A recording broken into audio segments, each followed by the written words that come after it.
Yo, how's it going, guys? Hello. Yo! All right. I guess we are back with day 2 of the Lawless trial. And we have the semifinals today, which is going to be very interesting. We have first Invictus versus Umbrella, and then Sinners versus Elysium, some top tier teams. And today we're going to have best of five, so which means we're going to have more killers. The teams have to dig a little bit deeper in the killer pool, and I'm pretty excited to see it. Yeah, it's going to be a really good a really good day of games. We're starting around. I think we're starting out right away with Invictus versus Umbrella, which I think is it's such a sick matchup, bro. Umbrella looked so good yesterday. Like that team is like, I mean, I know they're always like a very good consistent team, but I felt like they were really on top of their game yesterday. And obviously Invictus is they're Invictus, so you pretty much always know what to expect with them. Like they're always doing big things. And yeah, I think this is like the part where I'm really excited about because I think with the best of five. Now we're kind of forcing them into picks that are maybe a little bit unconventional in this kind of a setting, and I think it's going to be really interesting to see how those play out on some of these maps. What are your thoughts? Like, if you had a prediction here, what do you think? How many games are we going to see here in this best of five? I I think feel like we went to we went to the maximum amount of games every single time in this tournament, I think, so far, and I hope we continue that streak. We have some interesting maps. I mean, first we're gonna go into Cold Hard, then Dead Dog, which we're gonna see what people are gonna do there. This is always a dangerous map to put into your Tourney pool. Then we have Temple of Purgation, the game. Nightlight on the game, maybe. That's gonna be interesting again. And Rotten Fields. I mean, Umbrella also has fallen up, by the way. So we have two real nurse specialists on both sides. So I don't know if we're gonna see the mirror match on the game. But yeah, that's gonna be interesting. yeah, Nurse did not get banned. It looks like the two bans were Spirit and Kaneki. So yeah, I mean, I guess I think those both do make sense in terms of bans. But yeah, that does leave Nurse open for Gideon Meat Plant. So we're probably going to see that another round of destruction there. I don't know. That was so brutal yesterday in the Sinners versus Winter matchup. True. So I guess we'll see how it plays out for them. I would assume they're not going to play that in anything else. It feels like one of those, like, you definitely have to save it for that. True. I mean, both nurses had different perks, though. That was really interesting because they did not mirror their strategy. And that's probably one of the reasons why I love this tournament. I had so much fun yesterday because everyone is bringing different things. Like, the meta is so undeveloped. I don't think you could ever have this again because, like, it would kind of get boring if the meta ever develops. But right now, it's really fun to see. Yeah, I agree. It's one of those things where, like, I feel like some of, like, the weird off-meta picks that catch people off. Like, for instance, I think Bulletar yesterday on the Krasu, like, how, like, I think that, like, working out the way it did, it has to be, like, a catching people off guard thing. I do feel like the more people kind of get used to the different things that can be done, I think like it kind of loses its power as it goes on. But yeah, I do think there's still, like, I think there's a lot that they can still do that hasn't been done yet. Like, I feel like we kind of just scratched the surface yesterday, and I think today we're probably going to see a lot more. Again, especially considering that we're kind of forcing people to, right? The fact that there's so many matches, and they really do have to, like, pick killers that are a little bit outside of their comfort zone, or maybe outside of, like, the top 3 killers. I'm excited, man. I mean, even just looking at this map pool, I'm trying to, like, figure out, like, who's being used where, right? Because again, like, we're starting out with, like, CT, and you would usually expect CT to be a nurse map, right? Yeah. But obviously, we're probably going to save that for getting Meat Plant. So true. Yeah, I mean, you could mind game that and put nurse and give up Gideon Meat Plant, but, like, why would you? I mean, there's some mind games to be done with, like, the non-mirrored matchups. Also, you have to, like, see with, like, the survivor parks you bring, because Kotar is a little bit open. I don't even know what I would pick here. If I wouldn't pick Nurse on Kotar, I don't know. It's like, it's a hard map to get going because the loops are relatively close together. So you need a killer with strong anti-loop, but the map is pretty small. So yeah. Yeah, it seems tough. Like, I feel like, and again, like, I feel like there's maps later. Like, for instance, you can kind of just come out of the gate with Blight on CT, but then also you have maps like Rotten Fields later, where, like, obviously you can always keep Billy for that or something, but Blight there seems kind of nice. Temple of Purgation is a map right in the middle. Like, and what's interesting is I do think, like, if someone saves Blight for later and then the other team doesn't, like, you can end up having a massive advantage later on, right? Like, if you think you can get a good result on, like, Dracula on Cool Tower or something, for instance, right? And then you can save your Blight for later, then maybe you kind of have this, like, hidden pocket power spike halfway through the best of 5 that you can get, like, a big result on. So yeah, it's kind of spicy. I'm curious what we'll see. If we'll see anything interesting. I'm curious if we'll see anything like really out of the box like Krasu, you know, because I feel there is so many. Again, they got rid of 2 of the high tier killers. They got rid of Spirit and Kaneki. So yeah, they are going to be having to really make some like interesting adjustments and pick some not top 3, top 4, top 5 killers. Absolutely. So yeah, and then also we, Dead Dog Sleuth's on there, which I won't say what I'm thinking, but I think a lot of people are probably thinking the same thing when it comes to Dead Dog. We could end up having the old 45-minute matchup. We'll see. We'll see. Depending on how the teams are feeling about it. Yeah, considering it's a best of 5, you can't really just go with like the strongest killers. And yep, we're loading in, and the first killer is Blight. We have Pop, nowhere to hide. That's an interesting build that you would never see in a comp setting. Yeah, that's And then also they have Pain Res and DMS as well. Really, really strong build. Super aggressive. No corrupt intervention, which does kind of make sense. A killer like Blight with this much mobility can definitely get away with it. And I feel like this is classic, like Umbrella, like the old Russian pre-drop on these pallets. Yeah, absolutely. Rush's fatigue, though. The thing is, though, in this map, the loops are so connected, right? There are so many loops back to back. I think you might have trouble getting going on Blight here, to be honest. But that's going to be the first hit. The Magic taking it, and Overcome once again being used by Team Umbrella. They did the same thing yesterday. Yep. It's interesting. Again, like this feels like a meta that's kind of developing too. Everyone has Overcome, Fast Track, and then like it's like a lot of the same perks. Like I mean, we guys saw this yesterday with like Sinners, where they would run like those 2 plus like DS and Resurgence. This time we're seeing like Dead Hard, DS. Like I feel like that kind of meta is developing a bit. Ooh, Magic not able to win that pallet though when he does go down. Still decently fast down for Pedro, all things considered. I feel like Magic did okay here in the beginning, but Pedro was able to find those 2 hits kind of fast after that initial chase.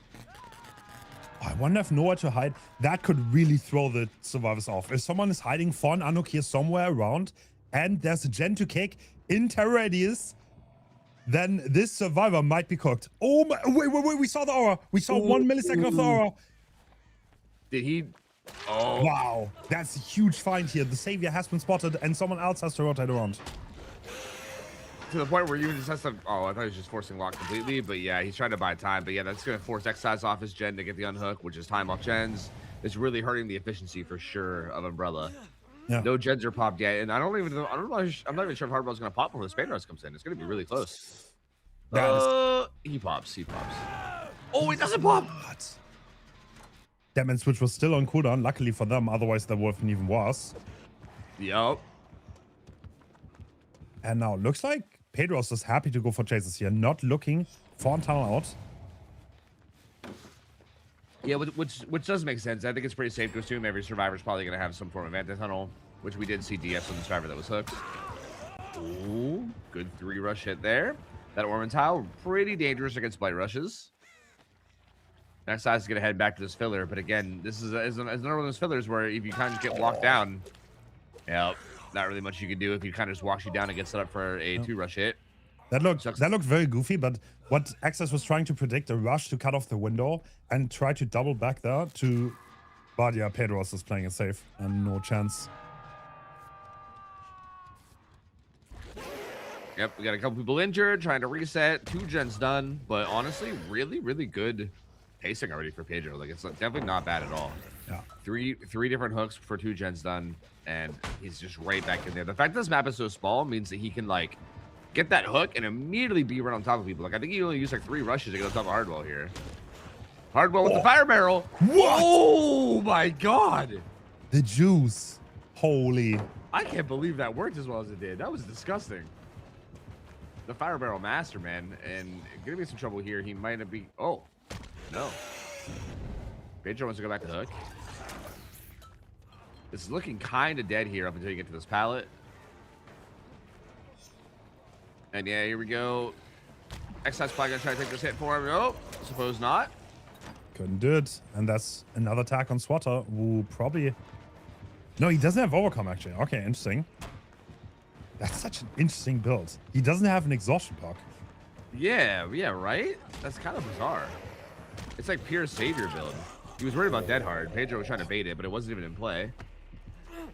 That is really interesting. He's like, it's like, yeah, it's like he has babysitter and shoulder. Like, it's like full savior. Like, it's kind of odd to not have an exhaustion there. Yeah. Honestly, I don't even think they have deliverance in play, right? I didn't see a single one. Very interesting. I don't think. Yeah, I saw shoulder on like a couple people. Yeah, well, I think Exercise and Swatter had it, but yeah, I think there was no. I wonder if they were gonna do the same thing. We saw Umbrella do this all day yesterday, where Swatter would like run up and shoulder the first hook, you know? Yeah. And I wonder if they were gonna do that again. I'm not sure because like their builds are different, like a bit different this time around. It was such an interesting way to play yesterday, but we didn't quite see it today because Swatter got caught out. And Hardwell gets the unhook and gets immediately tagged. And I mean, look at the HUD, bro. All 4 people injured. We are at 1 gen left, but this is getting real sketch. This is the only decisive strike in the entire trial, by the way, I think. So SWAT are baiting very well. And yeah, what are we gonna do here? Pedro seemingly waiting for the bleed out. No, he's trying to jump the gen. Yeah, probably not quite comfortable with the gen speeds in the setting. I mean, it is, again, it's kind of like I said, I think all the players probably have that their own mental clock of how long they have before a gen pops, and I think that clock kind of gets messed up a lot in this setting with all the like prove thyself and BMPs and fast tracks. Like, it's probably very hard to judge a lot of this, so I think it's probably erring on the side of caution, on the side of caution and playing safe and making sure they don't pop these gens for free. And again, like look at this, like all this pressure they got. Pain Race DMS on the gen bottom, pop, and again, nowhere to hide with the rushes is so insane. The fact that nowhere to hide follows you around like that is so strong, bro. Like he kicks it and he rushes like 20 meters away and still has the ore reading. It's so strong. This is the first time we've seen nowhere to hide on Blight, though. Pedro, like, very, very unique build, honestly. No eruption on Blight, too. Yeah, that is very bizarre, especially considering he has pop already, right? Like, it just seems so, like, I guess obvious to have like pop eruption, but yeah, I think the nowhere to hide adjustment has been very, very good. And that's another at that hard being eaten. Le Magic buying so much time now. He has the fatigue, and yeah, Umbrella working every single gen on the map. Yeah, I think Pedro probably wants. I mean, if he could kill Swatter quickly now, that would probably be ideal because he definitely knows his DS is out. But honestly, looks like he's gonna go for Magic instead. Does he slug here? Does he want the 4K? It looks like he does. Yeah, I was going to say, if he picks here, I think it might be giving up the 4K, but he is going for it. Yeah. Oh, might have been a mistake. Needs to try to make something happen here. Nope. Messed up his bumps a little bit there and kind of pays the price. All 5 bumps on cooldown. Has to kick this now. Look at how much they have to respect nowhere to hide, though. You see how much they have to leave the gen so much. Which is actually like such a huge deal, man. It's gonna take them that much longer to get back on the gens now, after the fact. Oh. Ooh. Wait, this is a huge down though because Access is dead on hook, which means he's gonna go for the kill. Doesn't even want to pick him up or anything using the Mori. I didn't realize he had a Mori. He messed up earlier on Swatter. He could have just Mori'd him. I think he must have forgot about it. Oh, you're right. Yeah, because using that locker bleeding, he could have waited for him to pop out and then just Mori him. That's interesting. Maybe he just was concerned about the gen and didn't realize how much progress it had. I don't know. Wow, what a conversion that was. That was disgusting. I see. Pedro's kind of in it right now, right? They don't even have that much progress right now.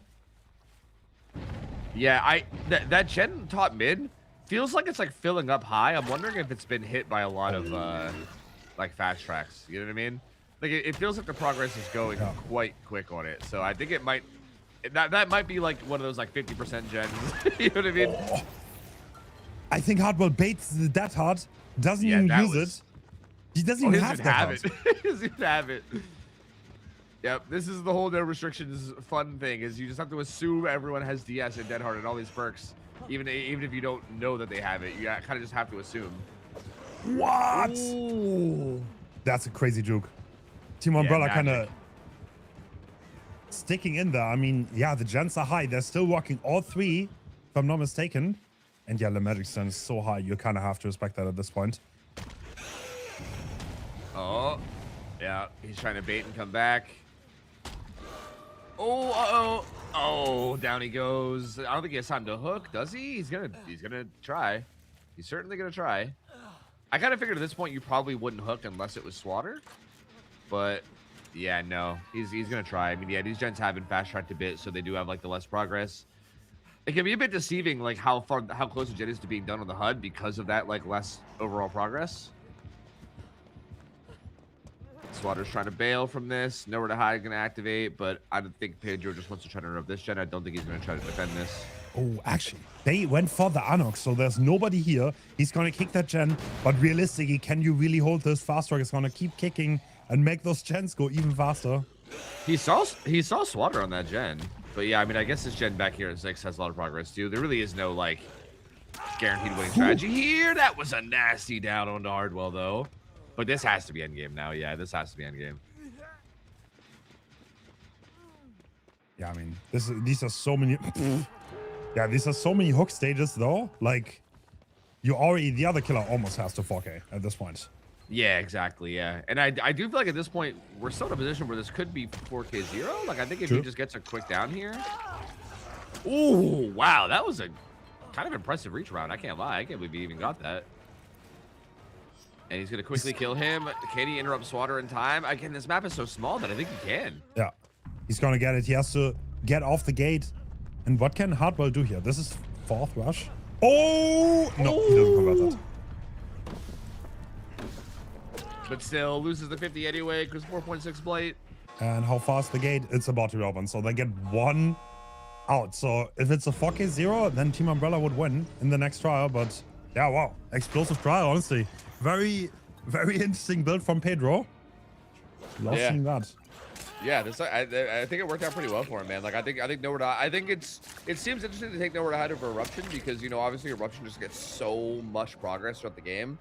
Although I will say like I do think with how like obvious fast track and brand new parts are here, I think every like percentage of gen value gets a bit nerfed, right? It's something that I think maybe we haven't talked about a lot, but like 10% of a gen that is only like 50 seconds total, for instance, is way less than you know an actual full 90-second gen. So I do think the idea of taking nowhere to hide and like these aura perks that just kind of guarantee tell you where people are can be really, really valuable. And I think it also kind of goes to show why that kind of stuff is banned in comp a lot because again, like Slaughter's rotation was just completely cucked early on because he kicked that gen and then rushed over towards Shaq. So that was, I don't know. Right, he saw that aura for like a millisecond. But yeah, the fact that nowhere to hide stays on the killer means you can effectively cover such a huge area and like get aura reading on the entirety of it. Yeah, it worked out really, really well for him, man. So I'm curious now. I guess the thing I'm curious about now with Umbrella is do they just go blight for blight, right? Like, I feel like probably. Like I feel like unless you're wanting to save blight to try to like win a matchup later. I mean, okay, is it reasonable? I don't know if like teams think this way. They probably don't. But I wonder if it's reasonable. Like, I think a lot of people consider Pedro to be like one of the better blights in the world, right? Is there a world where you could be like, okay, we're probably not going to win a blight v blight, a blight v blight matchup, so let's like run something else and then save our blight for later, so we can maybe get an advantage in like a matchup later. Like, is that? I feel like that's a viable way of thinking, but I just don't know if teams would like. I don't know. I don't know if teams want to have the attitude of like, we're not going to win this matchup. Let's like not. You know what I mean? Like, I feel like that's a rough attitude to have. So I'm not sure if that's how they would feel or not, but I think it would be interesting to see them come out here with something like Dracula or something, and then keep blight for either Temple of Purgation or Rotten Fields or something later, where they can just get a big result against a weaker killer. I feel like Rotten Fields is kind of Billy territory though, but you could definitely like if you didn't play Billy on Rotten Fields, then I guess you could. I mean, it's like always possible. Maybe you don't want to. You're absolutely right. That could be a play because. Yeah, Invictus on Blight is very strong, but let's see. Maybe they have something prepared. Maybe we're gonna see a cheesy killer choice again. Maybe it's a crosser. Who knows? Yeah, at this point, endgame grass who's on the table after what Bullet did yesterday. Yeah, I mean, you never know. I'm curious if something I'm curious about all day today is if we see another Henry. It did not really work out too well for Momo and Winter yesterday, and I still think that killer is too like. It's weird because I feel like if things go your way, that killer can look absolutely absurd. So like, if we do see him again, maybe it'll be the opposite. Maybe we're like, oh my god, this killer looks insane. But that killer is so like gambly that it is like an interesting choice that you could always just randomly bust out and be like, hey, let's gamble and see if we hit some shots. And if we do, then big result, you know? So that's always on the table, but yeah, I mean, I don't know. Even if we don't save it for Rotten Fields, we still have Temple Purgation later. Like, that's an interesting map that I think a lot of killers could play on. It'll be interesting to see. I don't know. I don't know. We are going to see. Yeah, I feel like, yeah, logically, I think it's gonna be Blight. Granite is also a pretty experienced Blight player. He used to that was like his one trick how he got into killer. As the first killer he ever played for his teams. I think he used to play Blight for Trauma even, if I'm not mistaken. Long time ago. Interesting. Yeah, I mean, Granite's definitely very, very capable in killer. Like, I've seen him on like a bunch of different. It's interesting because I didn't really know him much as a killer player back when they had like they used to play with Bubbo a lot, right? So you just mostly saw Bubbo. But yeah, Granite very, very capable, and we actually are seeing Granite on Blight. Yep. So here we go. Wait, what? He's got 3 rushes with Soul Chemical, or that Soul Chemical, or what's the one where your first rush is faster? I think is that what that is? Yeah. That makes his first rush, I think, 5% faster. If I'm not mistaken. Yep, and then I think the Eerie add-on also gives you a permanent 5, right? I believe. And then he has Thrill, Ruin, Pain Res, Corrupt. Very interesting. I kind of would have loved to see instead of Corrupt like a 3rd Hex, because again, this map is so small. I think you can get away with no Corrupt here, right? Oh, yes, you absolutely can. Oh, Dan! Wow, great place though by Dan. This is where the speed comes in though. Yeah. Yeah, 3 rush Blight and the extra speed add-on on a tile like that is brutal. Like, I feel like these add-ons are really good for taking these like really safe like 2 rush hits, right? That you can get on people where you kind of walk them down a bit and then just take like 2 rushes that are near guaranteed to land. Very, very hard to go against when the killer actually knows what they're doing with it. Ooh, Kexo. Oh, that lands. Oh my god, that flick. Okay, yeah, you also get more turning too, so. This should probably be the point where the callers made that this might be Eerie Tag. That was a very nasty flick. That is not possible, basically, I think.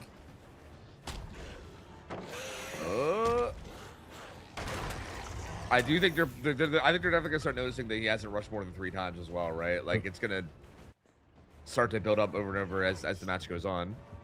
Guys are going upstairs, no BL or anything. There's kind of juking up here. Oh!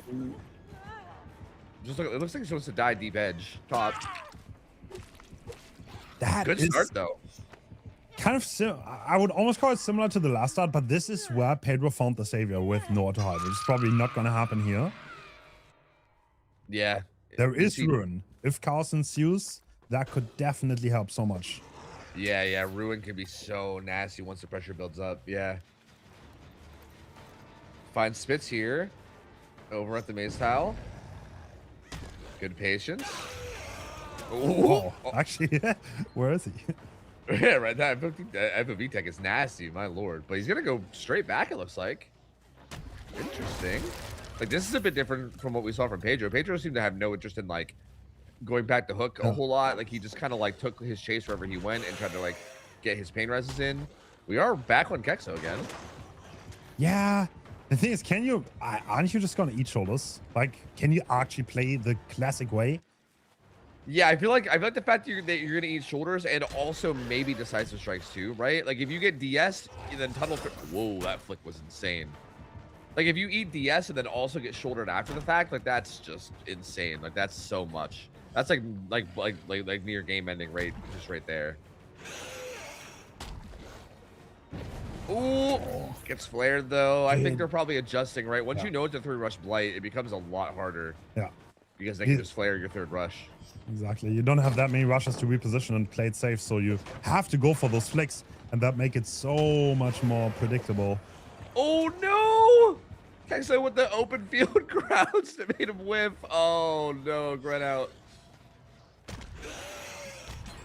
Oh, he gets that wall too. He gets away with that as well. Yeah, 3 gens done now. It's it's looking really grim now for Umbrella in this set. The thing is, I'm pretty sure Team Invictus plays a lot of pops. And yeah, like this kind of blight you see quite a lot.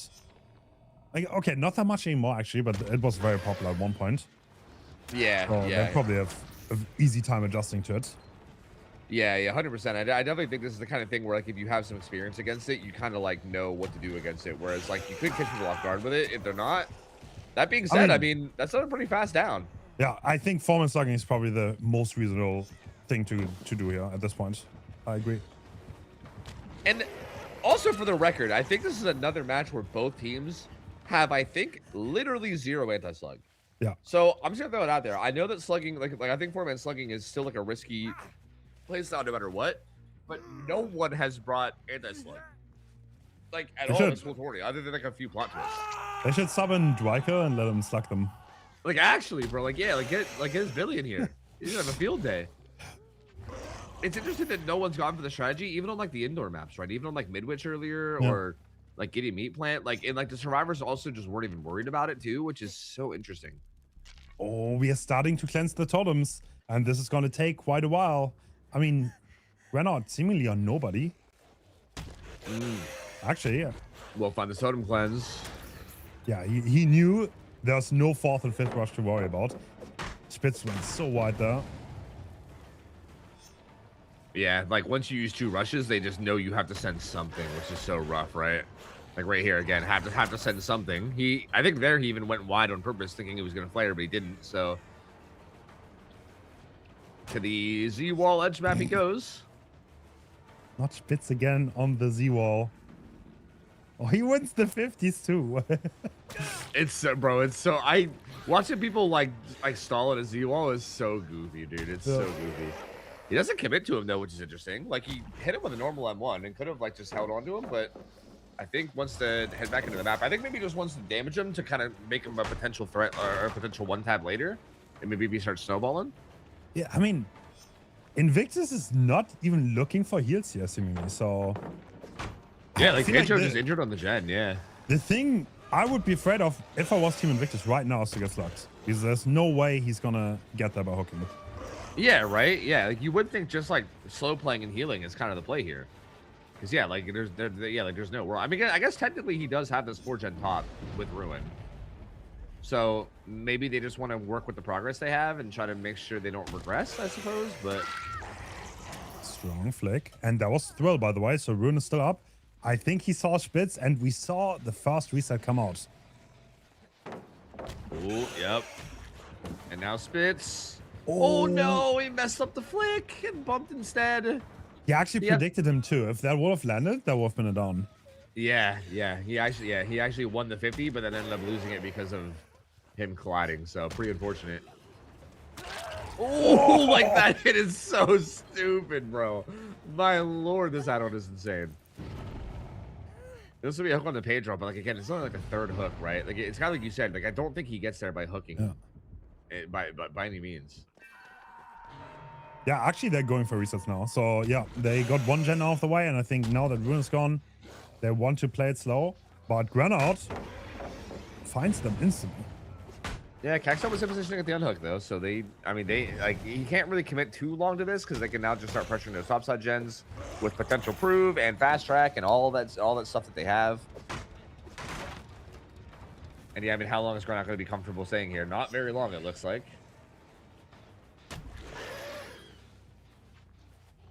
He's gonna head to main. Someone up there? It seems logical that this is the gen that they would work, since it's like so much more difficult for the killer to get there, right? Yeah. So yeah, I think it's probably safe to assume Pedro has Dead Hard here. Doesn't need it yet. Confident in his ping, man. Very confident in his ping.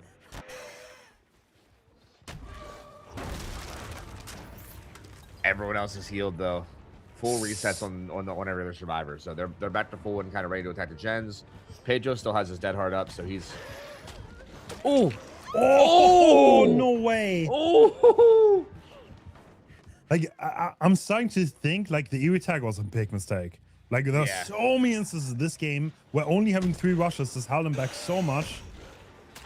Yeah, it really does. Yeah, like even right there, like I mean, Pedro was kind of ballsy to not send it on the 2nd rush, right? But like I mean, I guess just assuming he's gonna bait Dead Hard at least 1 time, and then once he wins that first 50, he just has to, right? He has no other choice. Oh, is that a hit? No. Great timing by Kexel, man. They're playing the chases so well. Yeah, but look at that gen that Pedro's on. It's flying, dude. What? Yep, it's done. Done. So. And DH from Dan. I Another dead art as well. Disgusting, dude. Yeah, there's not much that can be done here. This is definitely gonna be a seg one for Invictus. I think your light tag was bold. It was like I was definitely spicy. Like I guess I liked the innovation, but I do think it does not work out in this scenario for sure. Like I think Invictus was absolutely ready for this, and they definitely showed how exploitable it is when the killer only has 3 rushes, right? It really like shuts down a lot of those safe options, like you were saying. And yeah, they took full advantage, and this was a big win. Honestly, this was not even that close, really. I mean, this ends up being what, like 5 stages, I think, in the end. Yep, that is Team Invictus. Yeah, they just, I think, honestly, Team Invictus plays so many pups.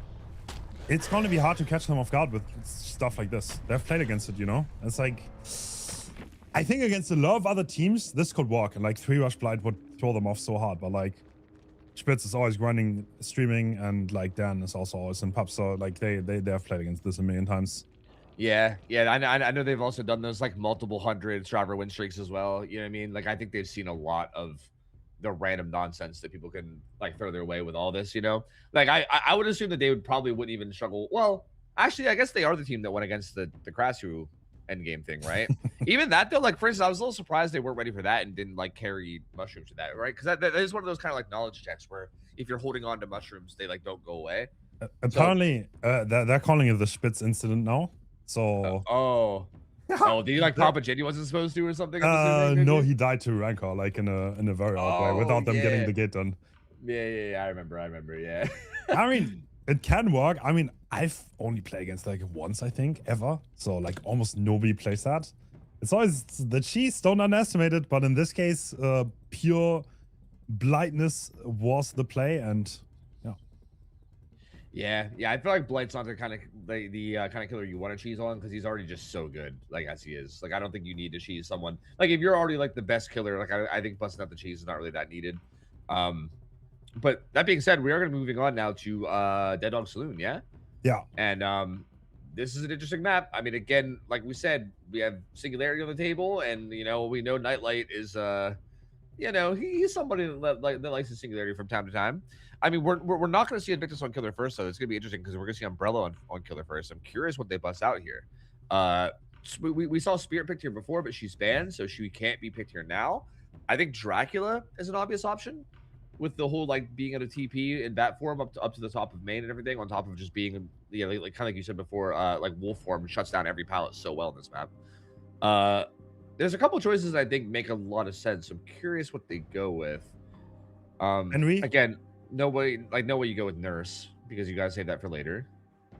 I wonder if Henry can also just hold the 3-gen. I feel like you could. Yeah, I mean. We saw Momo try that. I think the problem with Henry is just that it's so gambly. Like, I think if you're hitting your shots, then yeah, I think it might be insane looking. It's just if you don't hit your shots, every time you like get put back in cooldown, it's so brutal, bro. Like having to refarm your power back. I actually scrimmed Henry against Team Umbrella, like on the week where he came out. Because I don't know why, they just asked me and I said yes, and that's just so brutal because like if you lose World Breaker, it feels like this is such a momentum loss that you do not recover from in a competitive setting. It's like to get that back, you need to hit a few shots, which is super hard. These survivors know how to dodge. They might force them one, they can run into you. And yeah, without World Breaker, you don't have pressure. And it's like, it feels pretty hard to make that work in a competitive setting. I see some people do really well with it, but as you said, it's such a gamble, really. Yeah, like if you can get your World Breaker back like instantly and then hit like a shot or two, then you're like, oh god, like suddenly the starter's like, uh-oh, holy shit, you know? But yeah, like, I think we saw that a bunch yesterday when like Momo played Henry. Like there was a couple times where he got kicked out of World Breaker and then it just took him like 45 seconds to get it back or something, which is again like an eternity in a competitive setting. Yeah. And it's just you lose so much for that it just doesn't. Yeah, it's hard to justify when I think there's other such stronger, safer picks, right? Like again, you think of someone like Dracula, who's just a strong, safe pick, who you know is going to be able to get like hits and pressure and downs, right? Like I guess maybe Henry's highs are a little bit higher than, you know, Dracula's could be potentially, I guess, but even then, like I don't know, it's hard. I mean, it's possible you want to save Dracula for another set though, too. Like for instance, what the hell are they going to play on Templar Purgation? That's such an interesting map. Like I don't really know what you play there, right? Like, I feel like I can like in my head I can kind of predict things. Like maybe Singularity or Dracula here on Dead Dog. You know, and getting Meat Plant Nurse. Rotten Field's probably Billy, right? But like Temple? Like Temple is kind of the oddball, I agree. Like this is a very small map. You could probably play some strong chase killer, but honestly, I'm not too sure. Yeah. I'm not 100% sure either. Like it seems odd, and I guess that's what I'm curious about. Like I'm not sure if they're gonna save something for that, right? Like maybe they save Dracula, but I don't know. I feel like Dracula here just seems so good. It's got to be either Dracula or Singu here for either side, you would think. Also, the question is too is that if you do play Singu here, we haven't seen Singu in this whole tournament. Do you think there's any world where you run like goofy add-ons? Like that killer has a lot of weird stuff, like weird ore reading. There's like the early game add-on where everybody starts infected. I don't really know if that's worth, especially if you're going for like a 3-gen holding strat, right? That's probably not worth over something else. But I don't know. Like I'm curious what kind of exploration there is there for that kind of thing in terms of just like running weird stuff that makes life hard. Yeah. Well, there are a lot of options. I mean, maybe you could even. Yeah. Well, hopefully the teams have something prepared for us, because it's a difficult choice. I would honestly not know what to do in this format. But that's the cool thing about it. It's so unexplored. Yeah. I think that's what makes it pretty cool is that no one really knows for sure, you know. So we're about to load into the trial. I always see 4 lack of rings. That's interesting. We are definitely gonna see something related to Kobe. Yeah, we're going back to the up the ante builds, I think. That's interesting. Yeah. 4 salty lips. Again, I'm not even sure if they stack. I think they might. Like, I think there's like a maximum limit to luck that you could add through offerings or something. I think. I can't remember. I mean, this is so long ago, but I think we see Swatter on Killer, and yeah, this is Dracula. Okay. And full hexes. Wow. Why, that's a crazy build. We have Haunted Devour. Okay. Yeah, that's spicy. Really wants that exposed. Yeah, Haunted Rune used to be the comp meta like a long time ago, back in 2021. And I guess making a comeback. That's a very early first hit on Pedro. Yup. Oh, almost falls off with that Hellfire, but not quite. Pedro gets away from that. But again, like we said before, this can be very hard to deal with. Like the wolf form, third person, plus haste on these pallets that are kind of weaker. And also Hellfire zoning, to be fair, is also insane. Swatter gets that down onto Pedro pretty quickly. Pretty decently. And gonna go ahead and tuck him into this corner. And again, this is a good start, considering that a lot of this build relies on Ruin and the pressure you get from Ruin. This is definitely a solid start. Puts him in the corner for Devour as well, too. We've not seen Devour get like a lot of sacks and really be that fruitful this tourney, but we have seen it ran quite a few times. But it doesn't matter because again, Kobe's. He just Kobe'd immediately. So everyone's saying on gens, they're full slamming gens, and Devour not coming to play at all because of that Kobe. And Swatter is just trying to wait out the 15 seconds here, farm up some blood orbs. Oh, wait, that was a kind of god tier dead art bait. Wow, this worked extremely well. Does he have DS? He doesn't. Wow. I mean, okay, this is a hook. Like he still has a 3 in here too, right? Yes, he does. Yeah, and like this is now a hook that they have to deal with. And they all have slippery meat. Wait, they don't have shoulder, do they? I don't see any shoulder on the builds. Nobody has shoulder here. Yeah. I think they're really risking it and running like the full slippery meat up the ante build. So that's why I think slippery meat here might not really be necessary. And again, it takes up so many perk slots in your builds. But like you said, they don't have shoulder or anything now because they have 8 perks dedicated to this whole Kobe thing. And Swatter might have read this really well. I think he's just totally comfortable like tunneling here. Oh. He has Zed Heart, but he already put him into deep wounds. Wait, I think Invictus strategy might be getting hard countered by Swatter here. Yeah, the hard tunnel. This is the first time it actually works out in this tournament. But pallet saving is still on the menu. Is it though? Is it on the menu? It's so much harder now. That was a nasty flick, bro. 2 survivors of Team Invictus around the stuck though. Get the double dash.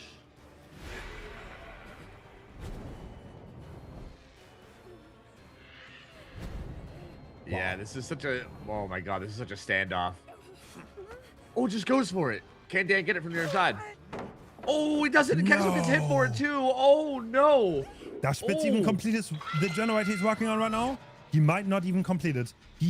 Yeah, we're heading right to the gen and he's abandoning it. Rune is gonna regress this.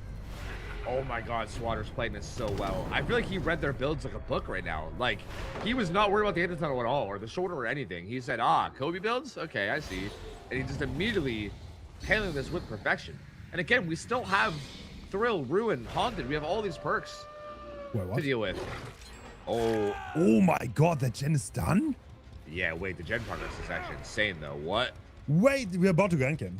And even here, yeah, hooking. I don't even think hooking this is a good idea with their luck builds. He's just gonna Kobe. Yeah, and fast track is also gonna make that gen even faster. It's about to pop. Yeah. Oh my God. Man, I think Swatter had this up until he hooks there. I feel like if you just slug that out, and like keep that pressure on Kexo and make him pick up and interrupt that gen again with Ruin, I think he had like a 3-gen around Gallows. Yeah, I think he had Gallows, that gen that was being worked, and then the one behind it. I think he could have maybe pulled this out if he just didn't pick there. Dude, and now they're splitting gates. Dan didn't get his Kobe yet. Is he gonna get his Kobe? That's crazy. Hello?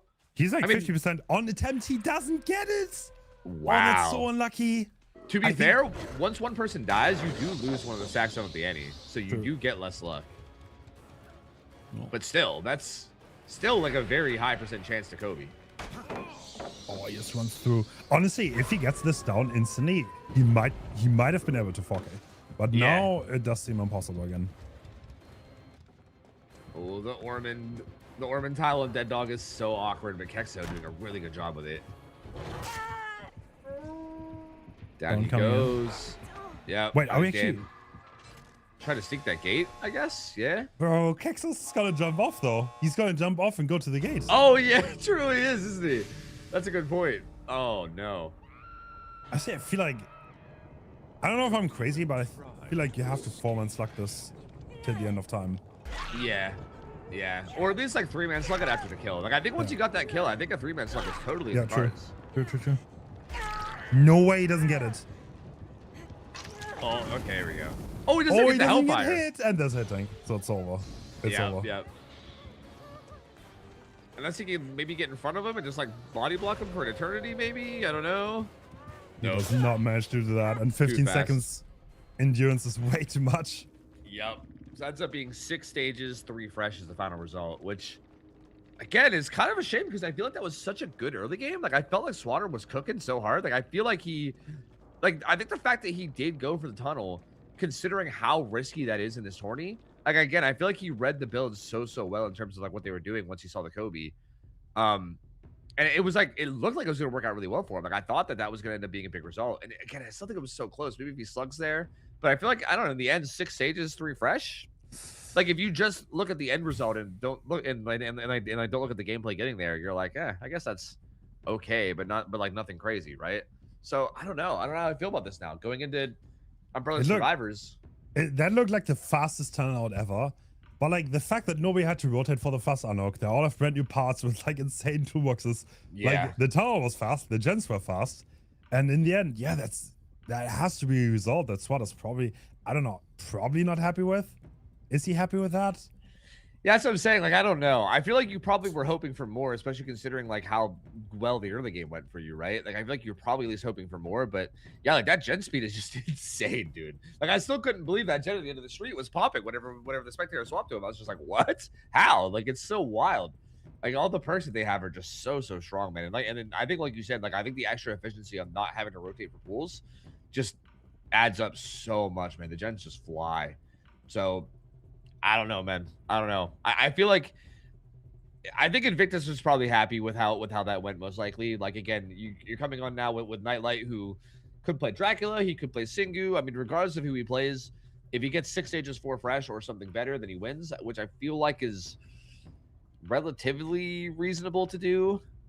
Are we going to see luck builds again? I mean, did that work out? I feel like Dead Dog is such a map where the rotation times for survivors are so little that you can do the gens in record time. So yeah, it's hard to say. I don't know if we've seen full luck builds out of Umbrella yet. I think they're one of the teams that we've not seen that from. I think we've seen them do like pretty much the same thing in every match where they like again, like normally, like it didn't happen in that last white set because he got found, but Swatter has been like first unhook shouldering people like every single matchup with these guys. And I feel like they've had relatively the same builds every time we've seen them. So I don't know. Like, I don't think we've seen them run the full duck. They might, but Damn. I guess we'll see, man. I don't know. Yeah, I don't think they ever run. They never run full. I think they're stuck with the overcome strategy, right? All the way through. Yeah. So far, like literally, Yeah. the only team to run like consistently overcome. I think so. If it worked out, it worked out. Yeah, I think. Well, I think maybe Sinners did too, but I can't quite remember. I remember Sinners, bro. Sinners ran like the exact same. They literally ran like 4 mirror builds like every time. It was so funny. So I'm curious. I'm wondering if they're gonna do that again today too. But I wonder if the teams enjoy this kind of like theory crafting aspect, because I Yeah. love seeing them cook. I don't know if they Same. also love cooking, but like it's really fun to watch. Same, yeah. I'm hoping they appreciate it for the temporariness of it, right? Like again, I'm sure that none of them probably want to do this every time. Yeah, But yeah, of it's like a course. temporary thing. It's probably like a fun mix up from the usual, you know. Yeah. So I'm hoping so, because yeah, I definitely think we have seen some pretty spicy stuff so far. And again, there's still so much more tournament to go. So Yeah.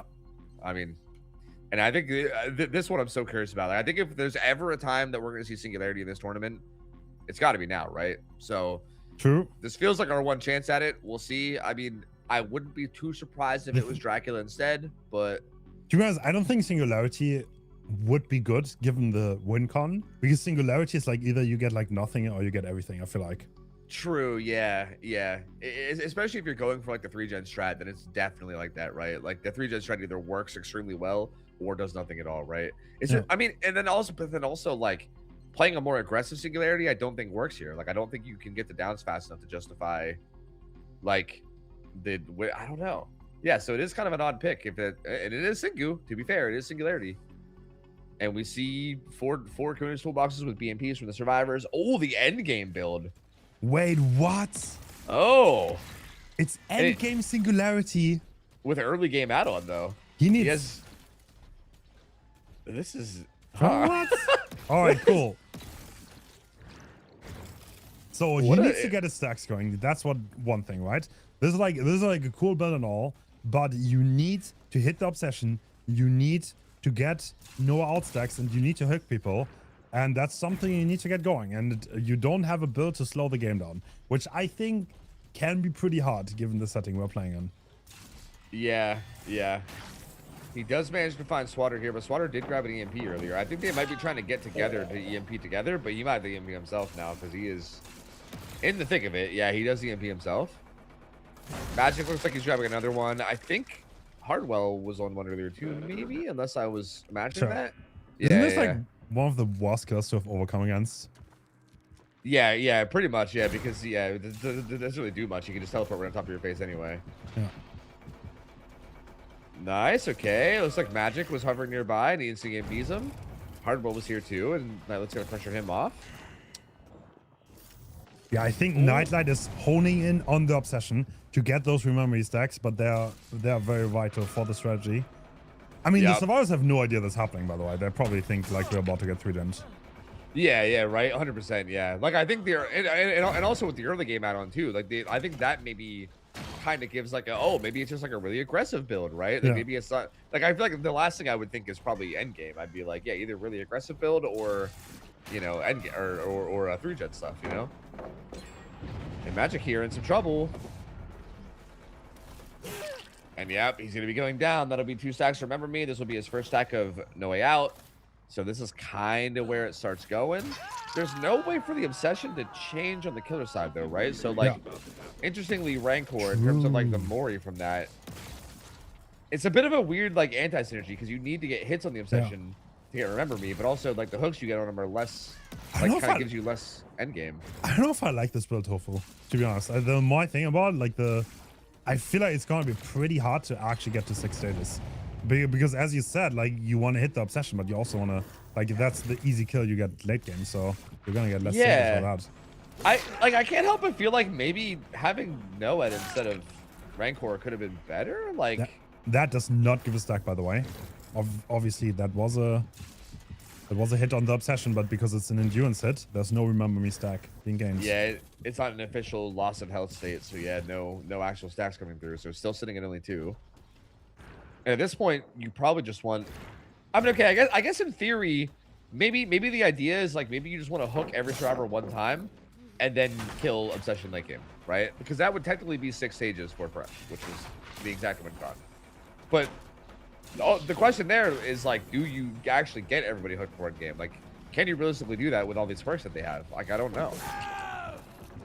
I mean, we're getting the second one now with hardball going down, so this will be 2 out of 4. Yeah.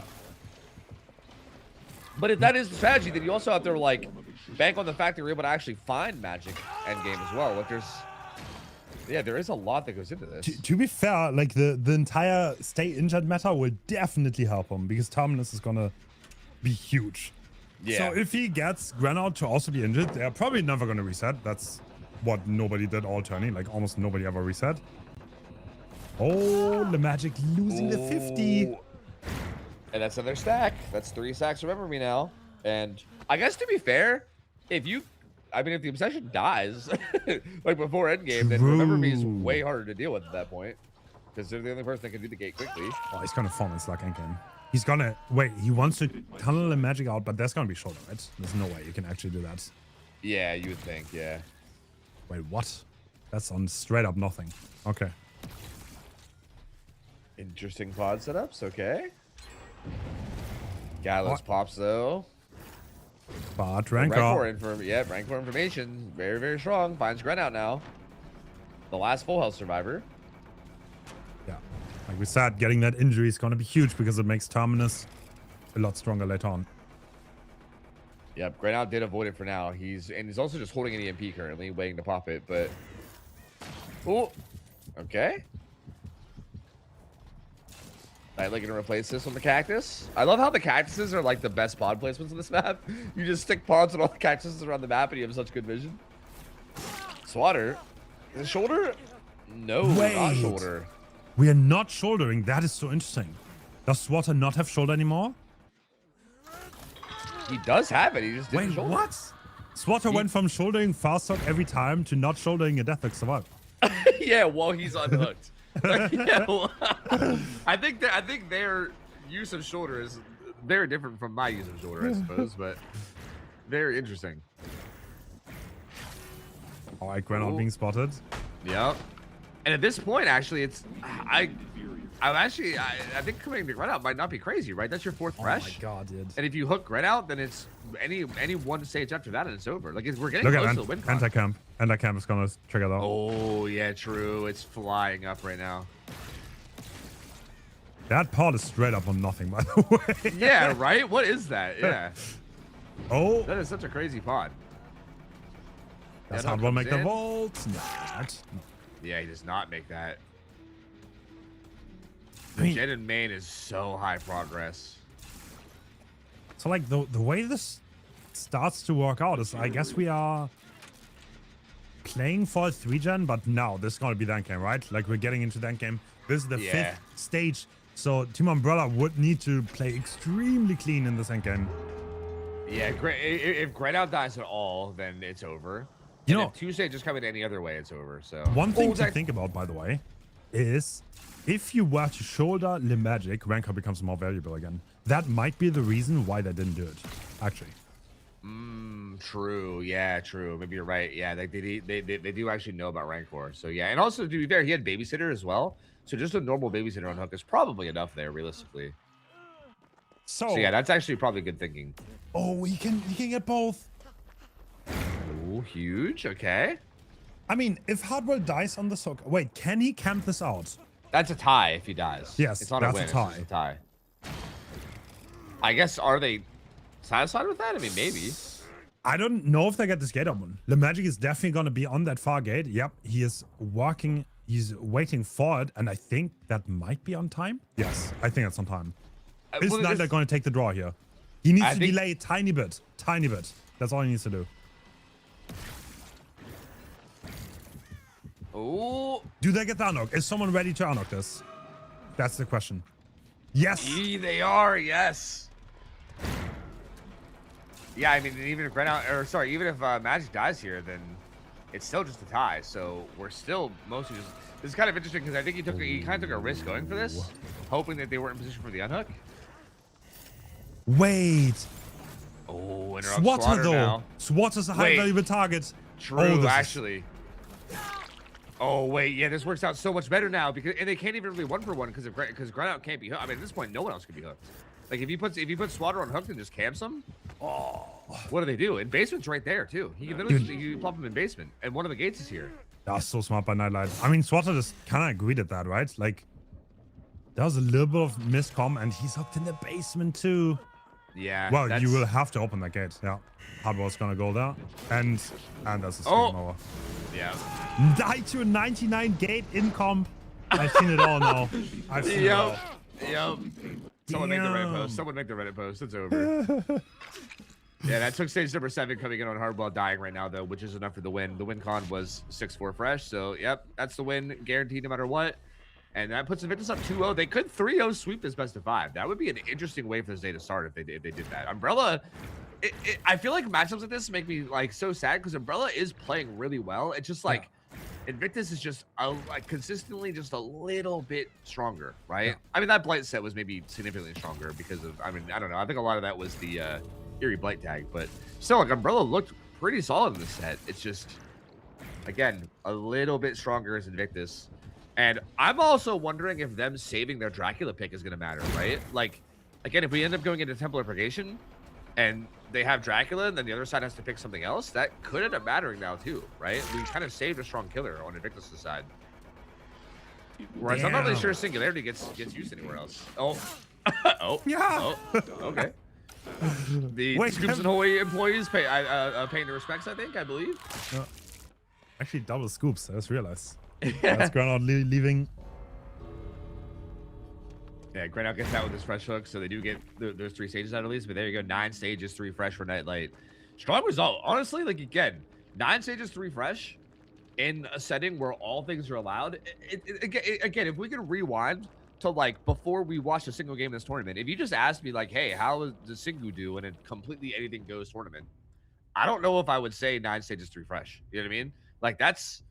I feel like the results here are actually like pretty solid. Like the killers are still managing to get a lot done and get a lot of stages in. Again, I think that's been my biggest surprise this whole tournament for me. Like the games are wild and like the gens are getting done like stupid fast and everything, but the killers still are managing to salvage like pretty solid results, all things considered.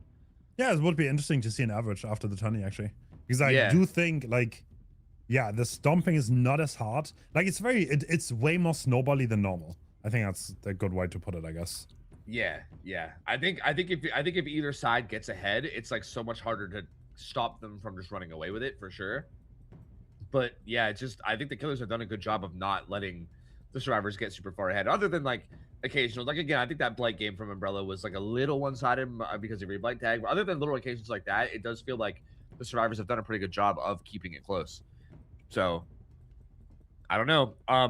Oh, actually, the next map is Temple. I couldn't remember the order whether the next map was Getting Meat Plan or Temple, but the next map is Temple. So yeah, I think this is the wild card. Like I think it's in my head, it's like pretty easy to predict the killers on every map until we get to here. I mean, I would still say Invictus is probably gonna bust out Dracula here because they just still have that on the table, and why wouldn't you? Yeah. I don't know what the hell Umbrella's gonna play here. Like, what options do they have now? There's no Spirit or Kaneki because they're both banned. You probably want to save Nurse for Getting Meat Plant. You probably want to save Billy for Rotten Fields. What does that leave you? Like, genuinely. Like, do they play Singu? I mean, yeah, it's kind of rough, honestly. I have no clue. Like, worst quad chance. Maybe we even see the Plague. We have not seen the Plague. I think her Eerie add-on is strong. You could definitely bring her out on such a small map. Yeah, that definitely could be an option here. Isn't that technically Plague's map lore-wise too? True. So, you know, home field advantage, you know, 12th man and all that. So maybe. Yeah, beyond that, I don't. Again, Henry, I think this is like, to me, like this is the one matchup where you have to reach and grab something that's a bit off the wall. But specifically for Umbrella, I feel like the Singu pick maybe last game was the off the wall pick for Invictus. So now I think we kind of have to see what the off the wall pick is for Umbrella. And yeah, I don't know. I can't even begin to predict. But first, we're gonna have Invictus play. Oh, Killer. yeah. And I would be surprised if this is anything other than Dracula for Invictus. I mean, he's such a like all-rounder strong killer. And considering the last two maps have, I feel like, what seems to be mostly guaranteed picks, this should probably be Dracula here, I think. And I believe it's Nightlight again, yes? So Yep. It does seem to be Nightlight, and we're about to load in. And all right. Oh no, wait a minute. I was very wrong. Okay. No, wait, we're running it back. It's the Bulletar build. Here we go. That's crazy. They played against this like yesterday, and now we're coming out with the cross. So I'm interested. Does Team Umbrella, are they prepared for this? This is bold. I think considering that the killers they still had on the table, this is so bold. He does find the initial hit on Hardball. They all grab mushrooms right away, but Hardball didn't manage to actually get his cleanse fully off. And he can't even have anybody body block. Oh, the dissolution, the cheese. Oh, the cheese. This is literally the build that Bulletar had, right? Yeah, I think it is. I think it's exactly the build, like fully. Okay. Yeah. So Nightlight just taking one out of Bulletar's book was a good strategy, have to say, and that's gonna be the first gen already done. Yeah. And they're one cleanse now. And Nightlight managed to do what Bulletar didn't, because again, if you remember, like he kind of got baited by the spawns. Yeah. And didn't get that initial down like very early, and it kind of took a little bit to get pressure going. But here we see like the hook come in right away, and this is what you're hoping for with that chicken head add-on. And Nightlight looks like he wants to spread some infections. Oh, gets them both there too.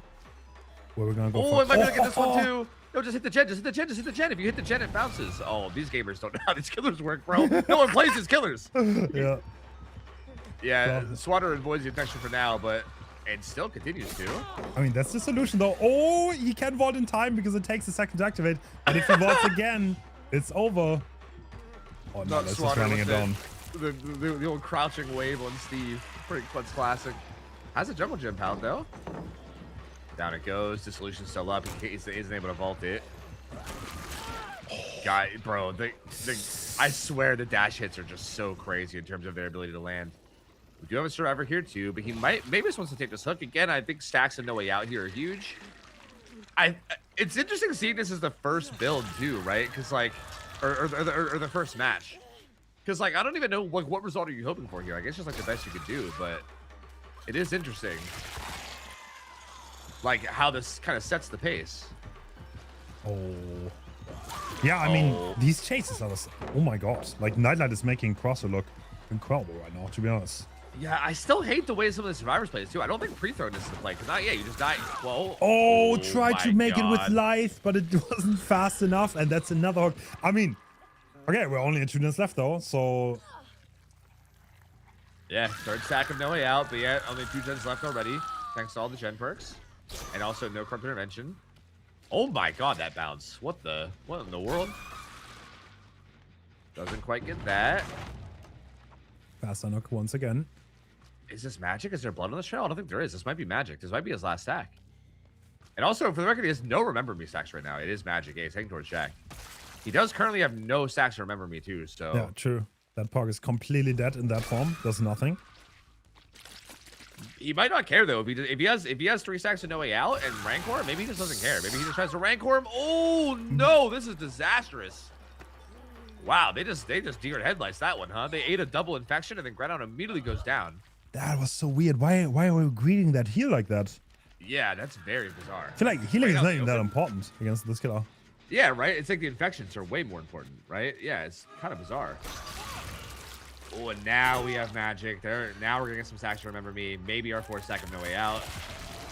To be honest, really good for Nightlight. Cross is also a killer that never really got picked up to comp. Like I've seen like 2 comp matches. Oh, that was a great vault though. That worked out for him. Yeah, I feel like this is definitely like a push people out of their comfort zone type pick, I think. Yeah, Ooh, Magic is winning these 50s. In a big way though. He's gonna be in some trouble now though. Yeah, he should be dying now, yeah. But the last gen should be popping soon. Wait, damn. Rancor. Wait, Rancor. Can I even pop this? They're gonna wait for the hook, right? Surely they're gonna wait. Yeah. Grenon is already 99ing. Yeah. I think he knows it's this gen. Is there a world where you could just drop him near it? Yeah, I was gonna say. Oh. You could just drop him near it and then interrupt the gen, right? And then that's kind of awkward. Oh, Wait, what? And then they pop though. What? They try to heal tech him out of it. more. Yeah, right? And he full dies, and there's also 3 seconds to remember me. Oh, and endgame add-on. Oh, this is huge trouble for Team Umbrella. That might be yeah. getting fucked, yeah. Yeah. That was an interesting choice to pop that.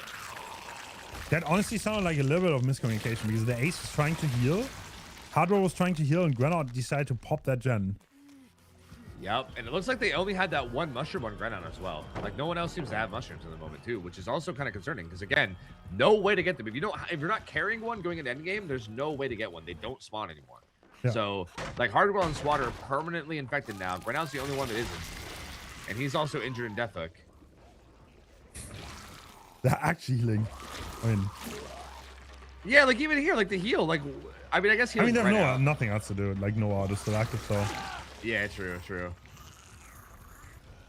Oh, we're actually going for a hook. Okay. Where the gates look like they're pretty split. I believe one's near Shack and then one's way over in the corner. Again, Swatter's going to be pretty. He's going to be in a pretty tough spot this whole time because he's just permanently broken and infected. Can't really get rid of that. And Nightlight, keeping an eye on it. Looks like he's. I think that's Swatter going in for it. Yeah.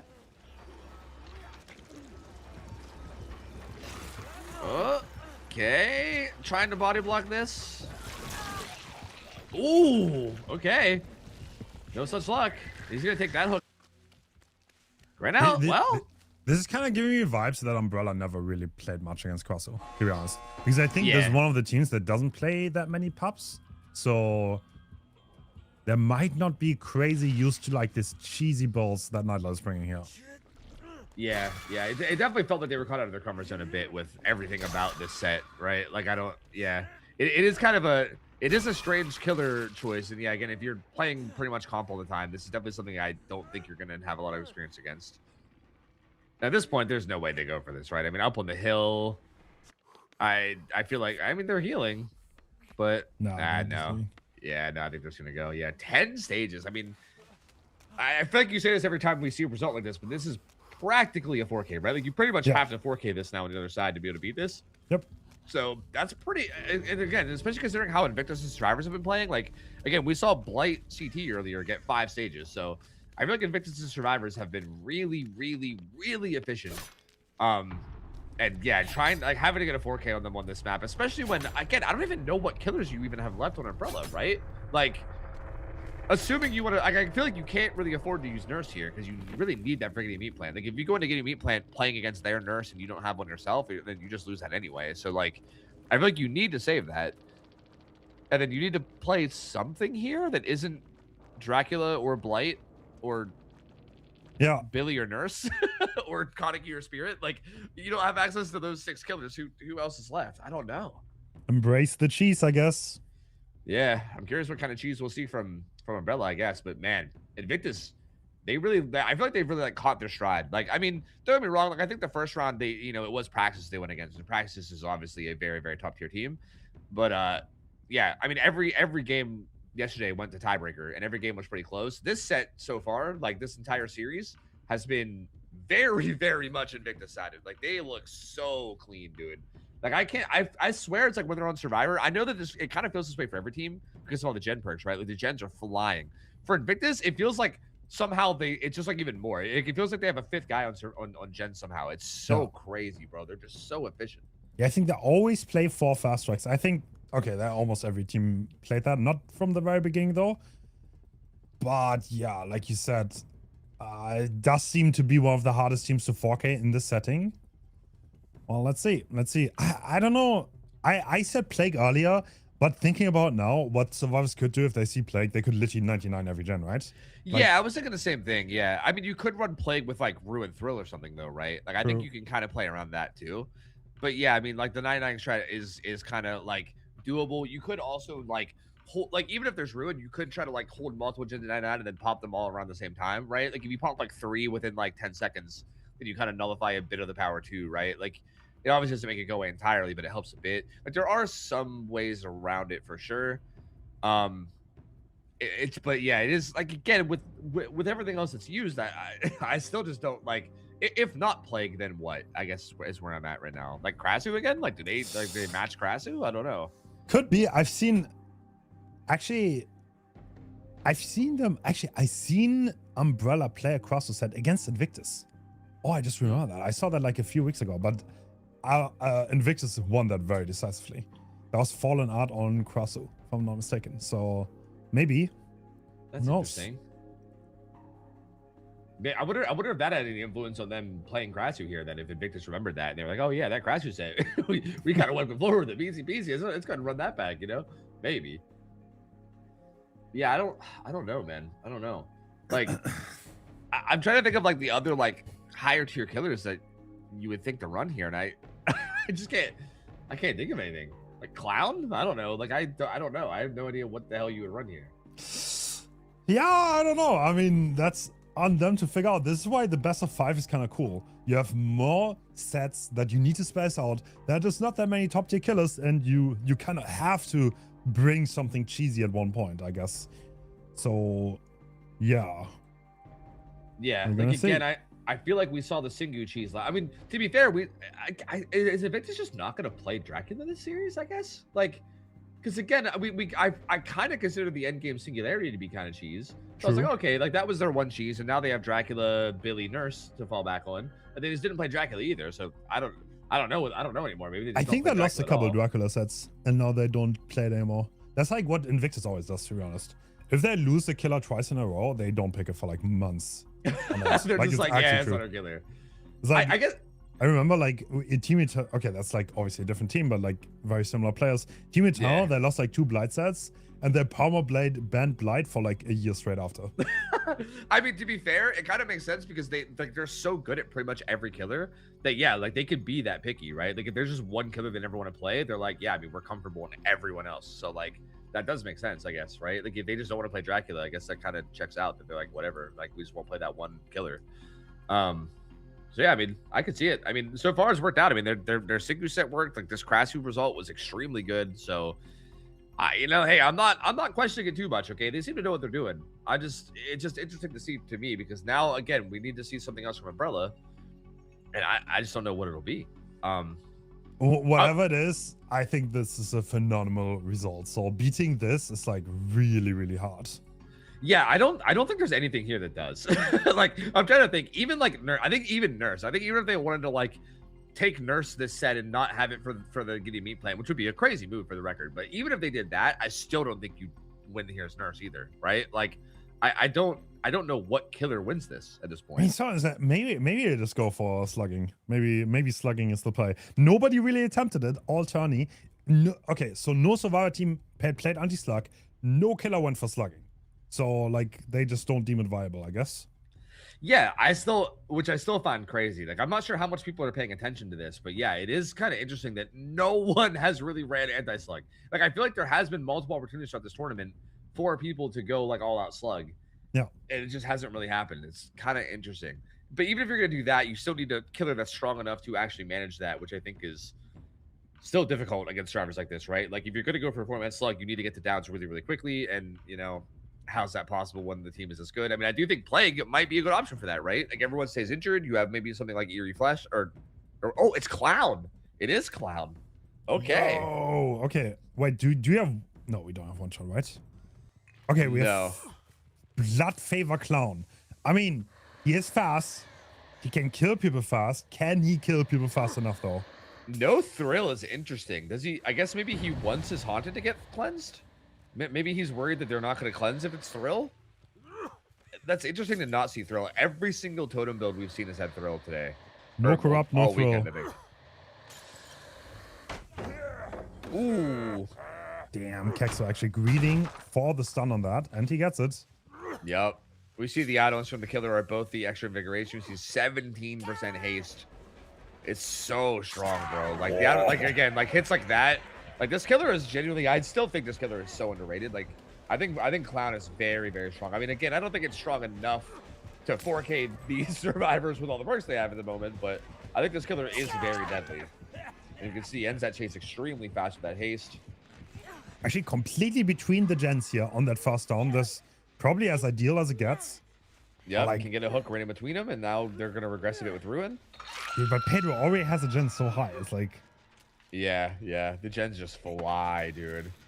I honestly feel like Totems now, are they fast enough? I don't know. Yeah, like I think. Wait, multiple plotters on the survivors. Oh, interesting. Yeah, it looks like they are preparing a little bit for slugging, I guess. So they maybe they heard all the stuff we were saying and they said, you know what, maybe perhaps we should prepare a little. Plotters is a good middle ground, dude, because I feel like it gives you value for things other than slugging too, but then it also kind of gives you that backup. It is a nice like in between way to handle it. And he's going for a tunnel out here on Kexo, which again, it's like hard to say like. Oh, does that really work? I mean, he kind of has to, but like he's just gonna eat shoulder and like, I mean, do they even have shoulder though? I didn't see any shoulders on the build, but yeah, I don't know. Yeah, I'm not sure. But even if they don't, like fast track gonna be getting stacks. The haste here is just incredible, bro. He goes nowhere. He saw that. There is shoulder on Spitz. Oh, but Spitz gets spotted, but there's also shoulder on Pedro. So they have two shoulders. Dude, I wonder if that's complete bait. To like bait him into thinking he can slug this, but in reality, he absolutely cannot, because Spitz is gonna plot this, and he's gonna be in an even worse position than he was. Yeah, if he just plot twist edge now, which he's gonna do, right? He's gonna go edge and plot twist. Yep. And now you're in such a tough spot. Yeah, because you have to pick this. That's genius, honestly. I think he intentionally shot himself. Yeah, I think so too. Yeah, these survivors, bro. Invictus survivors are just so disgusting. With like the with the level of strategy they have with things like that, it's so good. They put you in such like lose scenarios. Oh wow, this bush spot is that is an elite bush spot, bro. Albie would be proud of that one for sure. Grenot trying to find the plotters. Is he going to be able to? Wrong side, wrong side. No way. There's no way you find that. Look at that. Where even is he? Oh, he's going to the wrong side.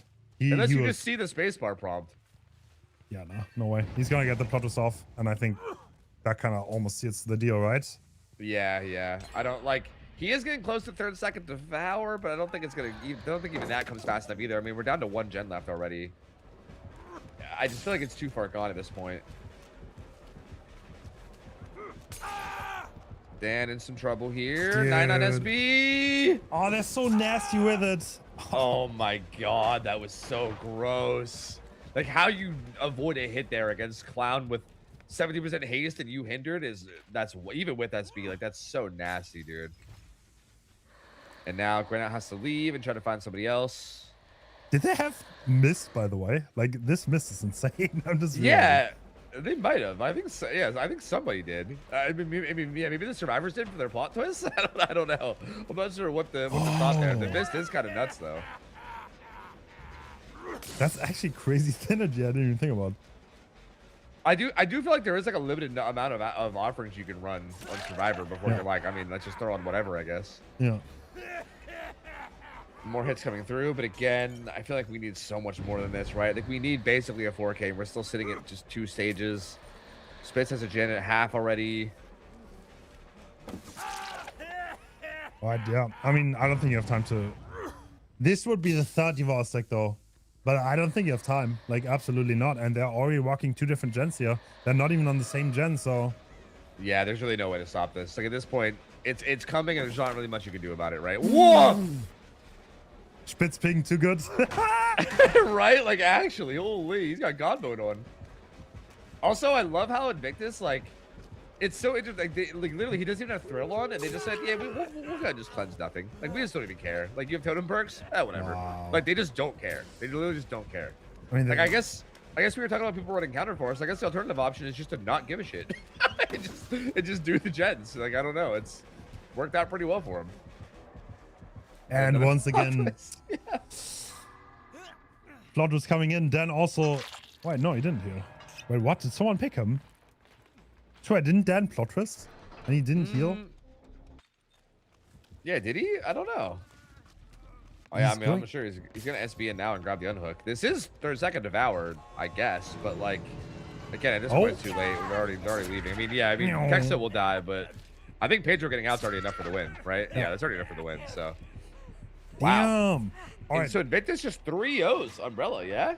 This is the Wow. first time we didn't see all sets.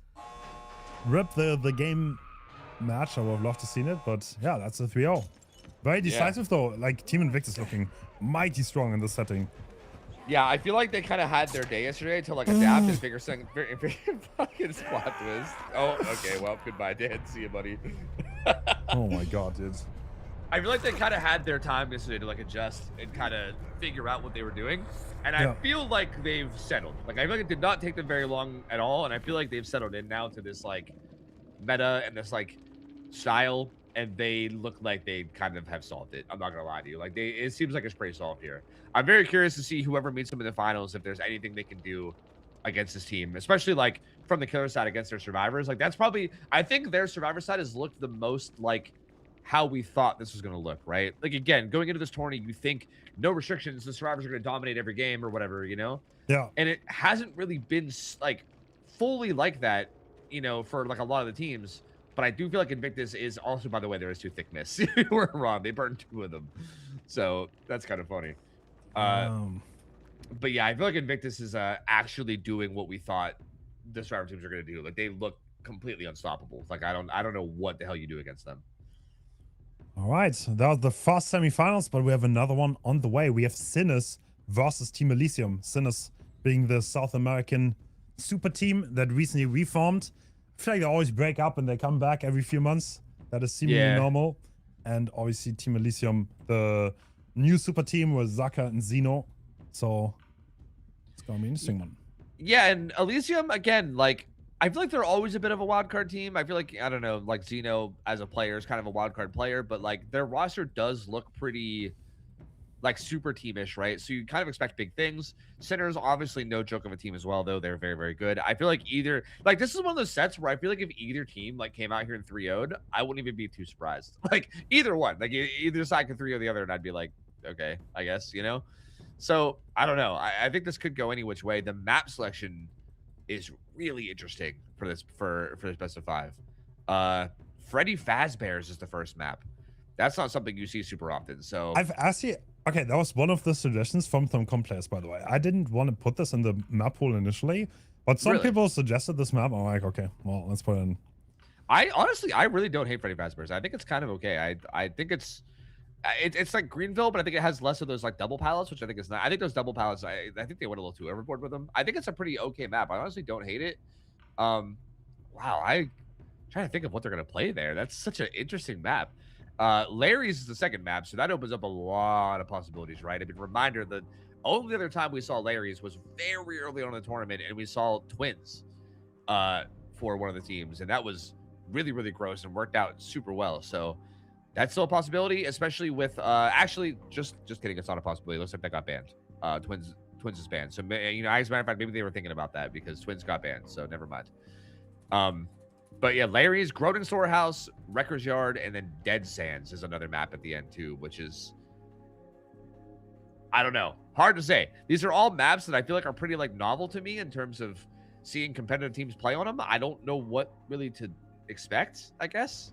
Like how, like what's the killer? Okay, what's expected killer result on Freddy Fazbear's? I don't know. It's a very big map, right? Yeah. So I would want some mobility on it. I could see something like Dracula, but even then, I don't think you can control that map. I think you're always going to look at stages. If you get like your 6 to 8 stages, then you're probably good. And yeah, that's what I would probably aim for, because I think that's a pretty good map for survivors, right?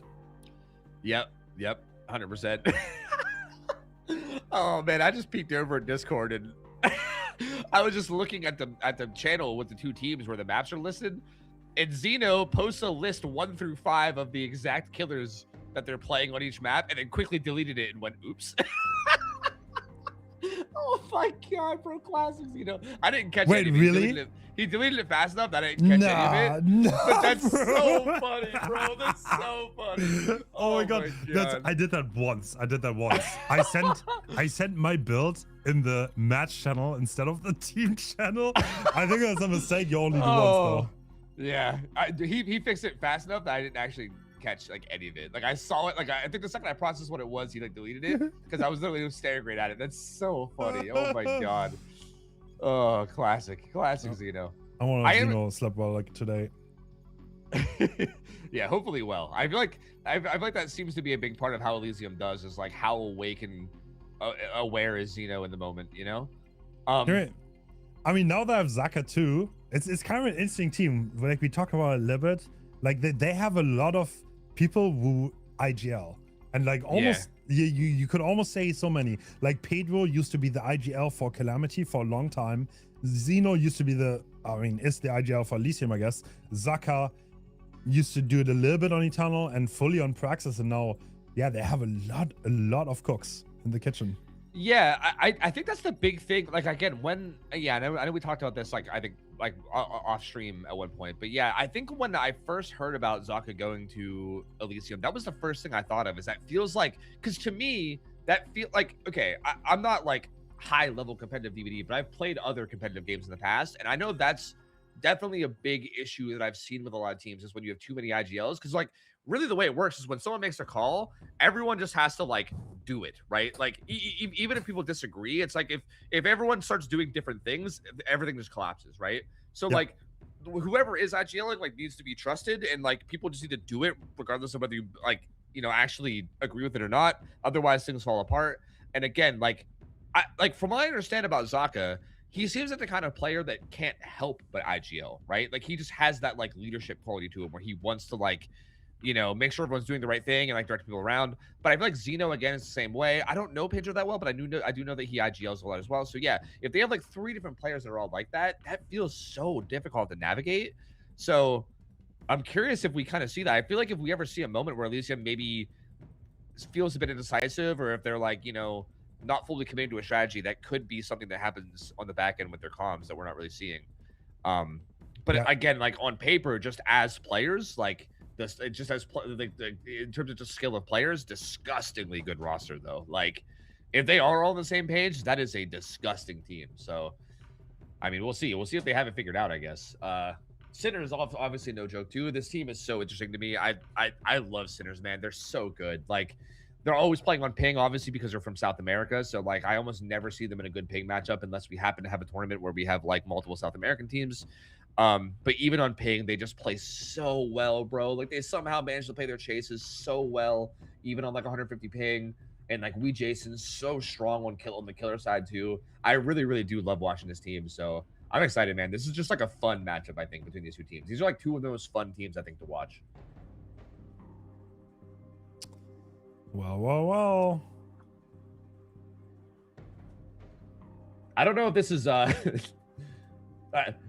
feel like when I first got introduced to the South American teams, and especially Jason in particular, I don't know if this is stupid to say, but I'm saying it anyway.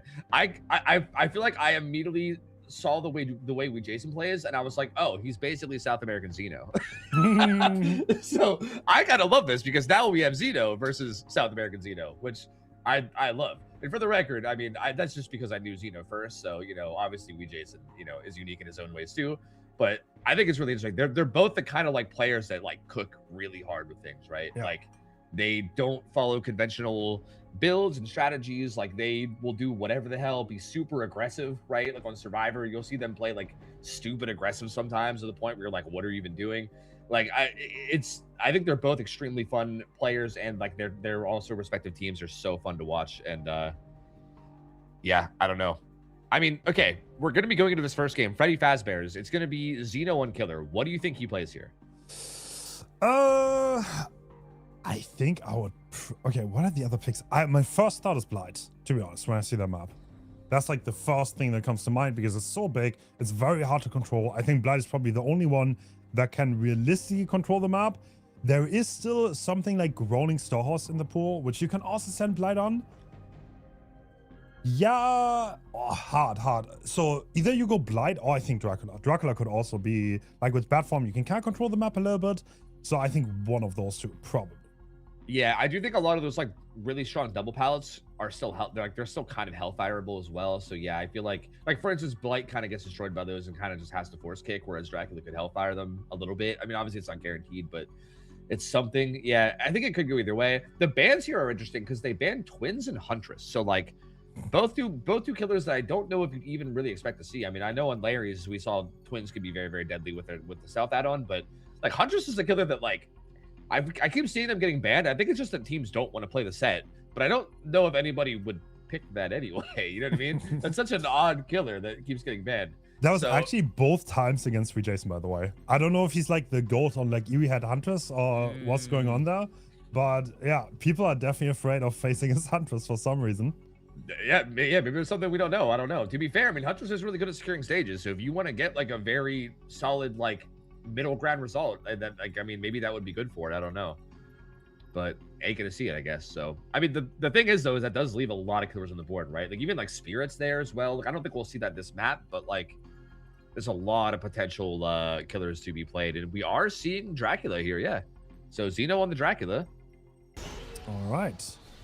Quad hexes again. Yeah, we have Undying Thrill. I guess Bloodfeather and Ruin are like the main players.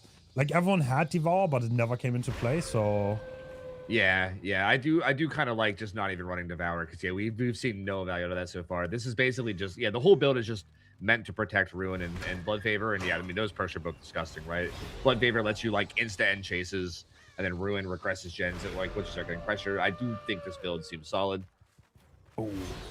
We see 4 survivors on Genoise. These are different gens too.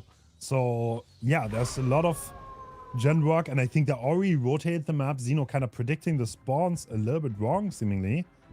And now he's a little bit over the back foot because he doesn't have Corrupt Intervention. Oh, the red stain through the wall. Oh, the double dash still hits though. Overcome gonna help a lot with this Blood Favor. Wait, what? The bat form. Why do we have mate for this? It's a good. Maybe they thought Kaneki was gonna come through here. Maybe I don't know. Oh, you think so? Yeah, I mean, I do think Kaneki on this map could make some sense. I mean, that's what they thought they would play. True, I totally forgot about Kaneki because it was banned last time. You could also play that on this. Yeah.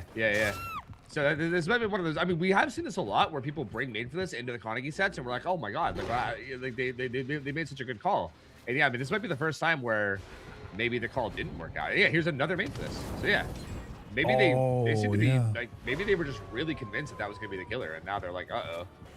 Because yeah, I mean that's like almost a I mean I wouldn't call it like a fully dead burn, but pretty close, right? They have no like they don't really have any way of going into endurance. There's no like dead hard or anything either. It's just overcome. Overcome kind of works really well against Bloodfeather though. That's some distance being bought. What? What a weird jump! Oh my lord, bro! He just hit nothing.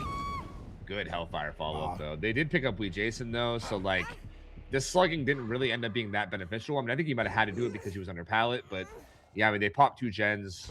I wonder if that means we're going to have Kaneki, Foss, and Team Sinners here. Maybe they practiced that a little bit, and they were like, okay, this is definitely the best. Yeah, true. Yeah, it's a good point. Like, yeah, I mean, if they're yeah, they all have it. Yeah. Oh, yeah, I guess they're doing the same thing where they're all matching builds. I'm pretty sure they've done this every time, where they all just match builds. So it's kind of interesting. I wonder if we're going to see that change at any point either, if they're just content with everyone having the same perks. Because they don't have, like, they're missing, like, they don't have, like, shoulder or anything really like that, right? They just kind of... The one thing that surprised me the most about this tourney is how people don't rate Delhi that high anymore, apparently. Yeah. And, well, like, certain teams do. Like, I think, like, for instance, Winter had a bunch of Delis and, like, not a lot of shoulders. It is interesting. It's like each team seems to, like, prioritize certain perks over others. I mean, that being said, the teams that advanced definitely don't seem to value it as much, right? So maybe that's pretty telling. Oh, waiting out the endurance, and down goes Jason. We seem to not. Oh, that's right. This wasn't the first time. That's right. He got slugged earlier. I was gonna say. Oh. I thought we were waiting on endurance, but I don't think we were. I'm not sure what he was doing. I think maybe he thought he was on hook too. I don't know. Maybe Xeno's still waking up as well. I'm not sure. All right, this is gonna stack some fast track. Yeah, Resurgence. Oh, finds Fendon immediately, though. And Fendon's got to be careful. Oh, good jukes. And he should be even able to make this window, I think. Oh, my lord, Fendon. Great so vault. Strong. Okay, but Resurgence has been countered. Actually, maybe not. Like, the thing is, Resurgence without a medkit means you have to have someone else to heal you. Yeah. So he needs to find someone to top him up, but he's not being pursued, so he'll likely be able to do that relatively easily. Yeah, it looks like right now they're healing him up. Nia is. But Fendant now gets tagged as well. A couple injuries across the board. He's going to follow up on Fendant here, who was, yeah, window or pallet? Looks like we have pallet instead of window, yes. And after this, there's not a whole lot here, right? Like, dog form, very, very strong here against almost everything that can spawn. To the point where Fendant seems to just be kind of going edge map. But, I mean, look at the gen progress, bro. Gustavo's about to pop. Nia's on a gen that's getting close to. We do seem to be slugging here. I mean, shouldn't you? Honestly, don't you want stages on the board right now? Yeah. I kind of, like, because, yeah, I mean, what's the point of, like, I feel like slugging here only makes sense if you think you're going to get, like, a lot out of it, like a 4K or something. But, like, there's no way that's happening. Yeah, the gens, the last 3 gens are completely split. Yeah, it feels like a very strange place to slug. And, yeah, like, now we're right back on square one, right? We're trying to get the read-down on the Fendant. Oh! He's so good with his Hellfires, though. Right? Immediate follow-up hit on the Wee Jason, too. And Blood Favor? I was going to say he could try to follow that up if he really wanted, but he's going to take his hook now. But yeah, they're already doubling the last gen. Wee Jason's here playing aggressive. It's not even the gen that he was checking earlier in main. It's a whole different gen. Do they commit this? They are faster. Can they get a great skill check? One great skill check is all it takes. Ooh! Gustavo goes down. They do not get one, but they still... Wait, we're still slugging. I mean, yeah, Gustavo's fresh, bro. I would just maybe take that fresh hook, plop, you know, like, I don't know, like maybe we go plop that bad boy in basement with Hellfire and call it a day. I don't know. I think his team's yelling at him too. Yeah, okay, this is... If Gustavo were to die here, there would be 6 stages and 4 fresh hooks, which I guess is not the worst result, but definitely beatable. Oh, maybe we can get more though. I do think, again, this map does feel like it should be a pretty heavy... Oh, that juke from Wee Jason. So good. I do think this map does feel like a... Oh, God, like a good Survivor map that I think that would be a pretty decent result, but he actually allows the unhook to happen for free. God, just holding W there is maniac behavior, but he is still on his trail, but... The hinder.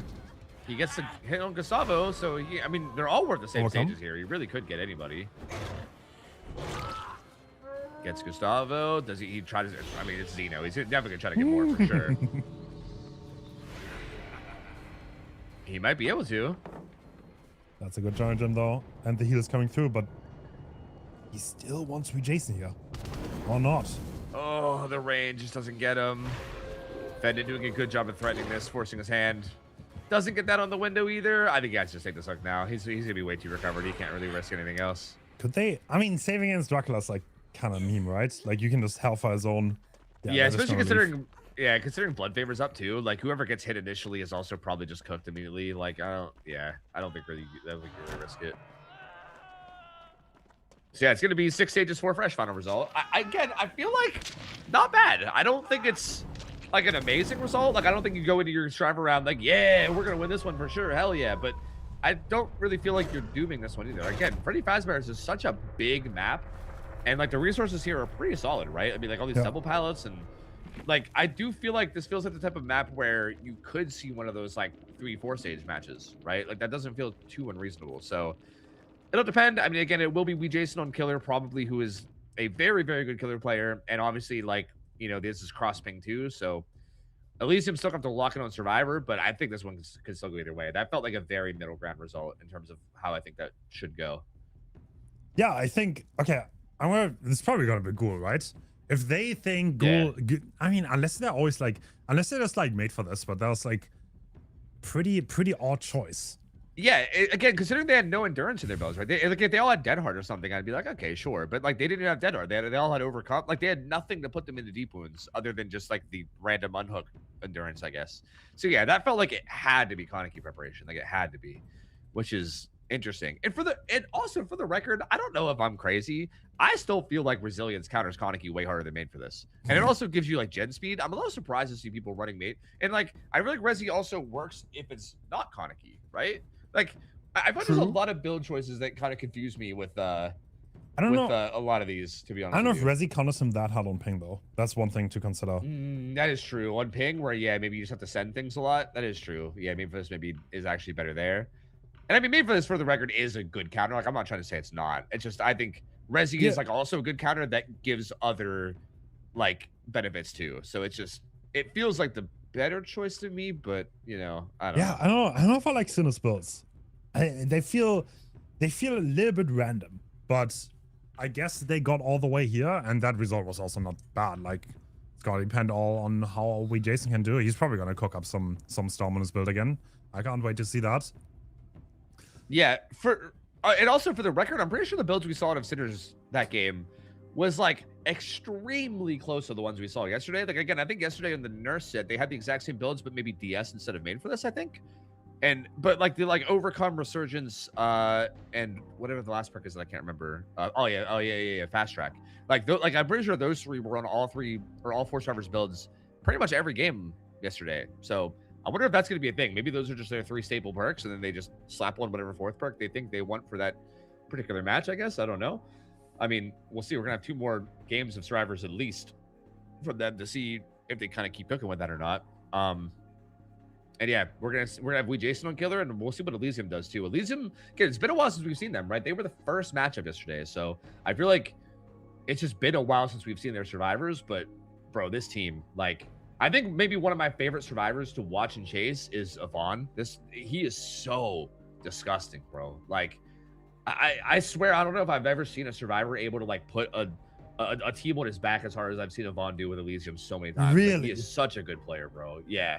Like, he is so good, bro. Like, I've seen him do so much crazy shit. I mean, you could say that about multiple survivors, I think. Like, I think you can say that about Jaw. I've seen Swatter do that for Umbrella a lot. Like, there's definitely multiple people I think I can say that about, but I feel like Yvonne is maybe one of the ones that feels consistent at it. Like, I feel like he just is such a he's so hard to chase, dude. There's like a ridiculous survival lineup. We have Zaka, we have Ivan, we have Marcos, which also played incredibly well in the last tournament we commentated. Always good for some good chases. And we have Zeno, which is the ultimate wildcard. Both on killer and survivor. You never know what you're gonna get. Yep.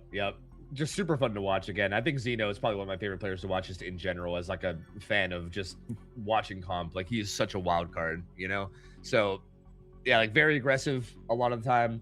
Also another thing I forgot about that I was very interested in is that because Elysium was the first matchup yesterday, they kind of played, I feel like, before the meta was established. Like, if you remember, their builds were like kind of bad. Like, they ran like full aggressive, like they had like dead hard resi prove, like they ran like full gen rush builds that were like way overcommitted to it, to the point where like it wasn't really the most effective. And I feel like all the teams kind of adapted as time went on. So I'm going to assume that they probably have also adapted.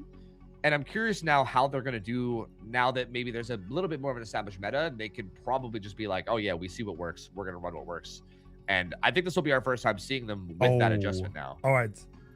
I am seeing lack of rings. So that's the first indication we're probably going to play for self-on hooks here. Yeah. Which is, I mean, on a big map, it kind of makes sense to me, honestly, because the rotation times are longer, and having people just be able to self-on hook themselves, it kind of makes sense. Like, it almost looked like it backfired for Invictus, but the gens were just so fast that it just straight up didn't. Yeah, exactly. Yeah, like I think just being able to lead people on gens, like from the get-go, right? Like, even Deli, you still at least have to have that moment where one person gets to unhook for Deli, right? Like, oh, Blight is a spicy pick here. No one, no out. Yo! No way out, Blight. This is spicy. Alchemist Ring, I mean, makes a lot of sense here with how big this map is. But this is okay. What's interesting here is I feel like if you're busting out Blight here, I don't know if this is like, you know, if you agree with this, I feel like this is like a must win then. Because that means you're saving, that means Elysium still has Blight for another map. Like, if you lose this, if you're Sinners, suddenly you're in a really tough spot where you have to go against Blight as a non-Blight killer on some other map. So pressure's on for Jason to make something happen here, I think, now. Right now, Blight still in his pre-nerf form, and an absolute powerhouse, definitely the strongest killer in this setting. That's the first hit on Zeno here. Yeah, Zeno has just this bad filler. And again, against like a ping matchup especially, this is really tough. Jason gets a very fast 2 rush down. And yeah, realistically, just based on killer matchups, this should be a Sinners win, assuming everyone plays, you know, well.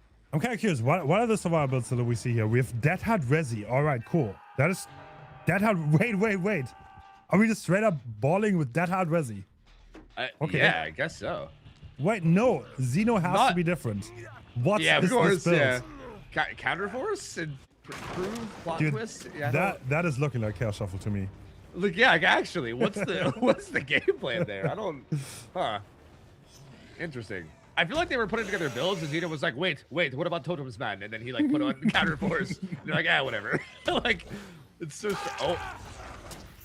He Okay. Tried to plot twist, but yeah, this is. He doesn't even have anything for this. They have nothing for this. They have no shoulder. They have no anything. They have nothing for this at all. Huh. Elysium does not seem to be crazy on the theory crafting, I think. Yeah. It's so bizarre to me because like they didn't even just like copy anyone else's builds either that everyone's been running. They're just like, let's just run some random shit. I don't know. I mean, you could just go for it, right? Yeah. It's really Jason is gonna tell out. Wait, do you have a more? We are not going for this. Wow. I mean, he can't doesn't really believe need we're to, not going for given the this. win con, I guess. You don't really have to. Yeah, but it was kind of right there, right? Yes. And I feel like you kind of confirmed that there's no anti-tunnel because you just tunneled him, right? True. Like you just hadn't got him off hook. And yeah, I guess now he's gonna decide to go for it. It's a bit of an odd pivot. Do you still find him though? He plot twisted somewhere. Yup. I guess basically about time it took, he's trying to predict, but yeah, he's somewhere else. He's over by Shack somewhere. I think we Jason's kind of like looking if we can find him. Yeah. Oh my God! Alchemist ring rush from downtown cross map and converts it on Ivan. Wow. Oh my God, he took the world tour for that hit. Holy, that was crazy. And there's a pain res. And yeah, I mean, WinCon being what, 7 stages? We're already at 3, and there's 3 gens left. Again, we have no way out, no way to fall back on 2, which I feel like has got to be a. Oh, What? oh! Manages to turn around and see Marcos hiding in that corner and gets that weird. It was a bit of a weird looking hit, but I'm assuming that's just spectator lag, I guess. But yeah, very, very good tag there. And again, I don't there's no world where you expect no way out Blight, right? Like that is such a interesting choice. And Yvonne in trouble. And again, what's so interesting is that Jason is totally okay with tunneling here, right? He's gone after the person that's been unhooked multiple times, and they're just not running anything for it. They don't have DS, they don't have. To be honest, do you have slots for DS if you use Self on Hook? I feel like you kind of don't. Like unless you want to give up something vital. Like, I mean, I do think if you just run up the ante, then yes. Like again, we saw that out of I think Praxis, where like I think they ran just up the ante and not slippery meat, and it's still like a pretty high percent, right? Like it's not the like the near guarantee, but it was still like pretty high percent chance to Kobe, and then you could still fit other things in your builds, right? Like they all had like up the ante, DS, fast track, and then like exhaustion, I think was their builds or something like that. So yeah, you get like a little bit of everything. It felt like a really good balance of like having everything in your build. So yeah, I mean these guys don't even have slippery meat. So yeah, I mean, like for instance, I think Resi could definitely be DS here, you know? Yeah, true. Like You're it's right. kind of interesting that they prioritize Resi over Decisive Strike. I don't know. Like 4x2. Like maybe they're so used to 1x that they like the teams that is not used to like having the option to use everything. But like, is it really that smart to like have no diversity at all in the builds? Yeah, that's what I'm saying. Like I feel like it's odd because I feel like that's usually like how people make builds. Like I mean, I've win streaked with Xeno, and I remember when he made our builds, he like that was his theory. Is he was like make sure every build has something, right? Every build has a little anti-tunnel and like a little like like a little bit of everything. And apparently that theory goes out the window when it comes to this Anything Goes tournament. So I don't know. It's kind of odd. All right, I mean, last gen pops, and we're at five stages. To be fair, I mean, Zaka just okay. That's Saka Kobe's. No, wait, it's not game. No. That's not. This isn't game. Yeah, this is only stage number 6, and with 3 fresh. I mean, technically Elysium's still winning, but at next hook stage is game over though, and we still have no way out, no way up. So, if they somehow manage to pull out a gate open without the Blight seeing them, then they could do this. But like the gates also look so close, right? yeah, with Alchemist Ring Blight, and no, it's still up that they have to deal with someone as well. So like realistically, how do you win here? You probably want to heal, you want to cleanse Nord, and then somehow attack the gates, or like misdirect the killer. Yeah, I feel like but like Noed's like in between the gates too. I feel like you can't even go for Noed until the gates are ready, because like right now he like, okay, the gates are ready at least now, but like while No Way Out's still active, he can literally just kind of watch Noed. Yeah. But like, yeah, now that he's like watching the gates, I guess you can send somebody for Noed and then try to hop on the gates if he gets chased, I suppose. I think Zuckus is looking for Nord. I mean, they have all the time in the world, really. There's no pressure at all. There's no timer, no in-game collapse. Yeah, and I mean, Jason is playing in a way where they could, like, so far, he's just watching the gates. Oh, someone's hiding at that double pallet, are they not? I'm pretty sure, I think, at least earlier that's where somebody was, but maybe not. Wait, what? Avon, I think, was there. He's going to go do the gate at, like 1, I believe. With Resi, to be fair. So maybe that Resi value coming He does through. have DH2, but, like, he's never gonna... I mean, he needs to get mental DS. Wait! Whoa! Wait, he didn't see... Oh, he sees the progress now, but it's too late. Ivan already rotated. Wait, who? Oh. I think he pre-throwed one of the pallets, yeah. He didn't realize that he was not spotted yet. Yeah. And now this gets kicked, and this one's kind of really awkward to play. Oh, yeah. Dead hard, maybe? One spin? Nope. Nope. Yeah. No hot spawn. I mean, that's... Yeah, it's 7 stages. Yeah, it's 7 stages. That's just enough to win. Wow. Just barely enough for Sinners to win.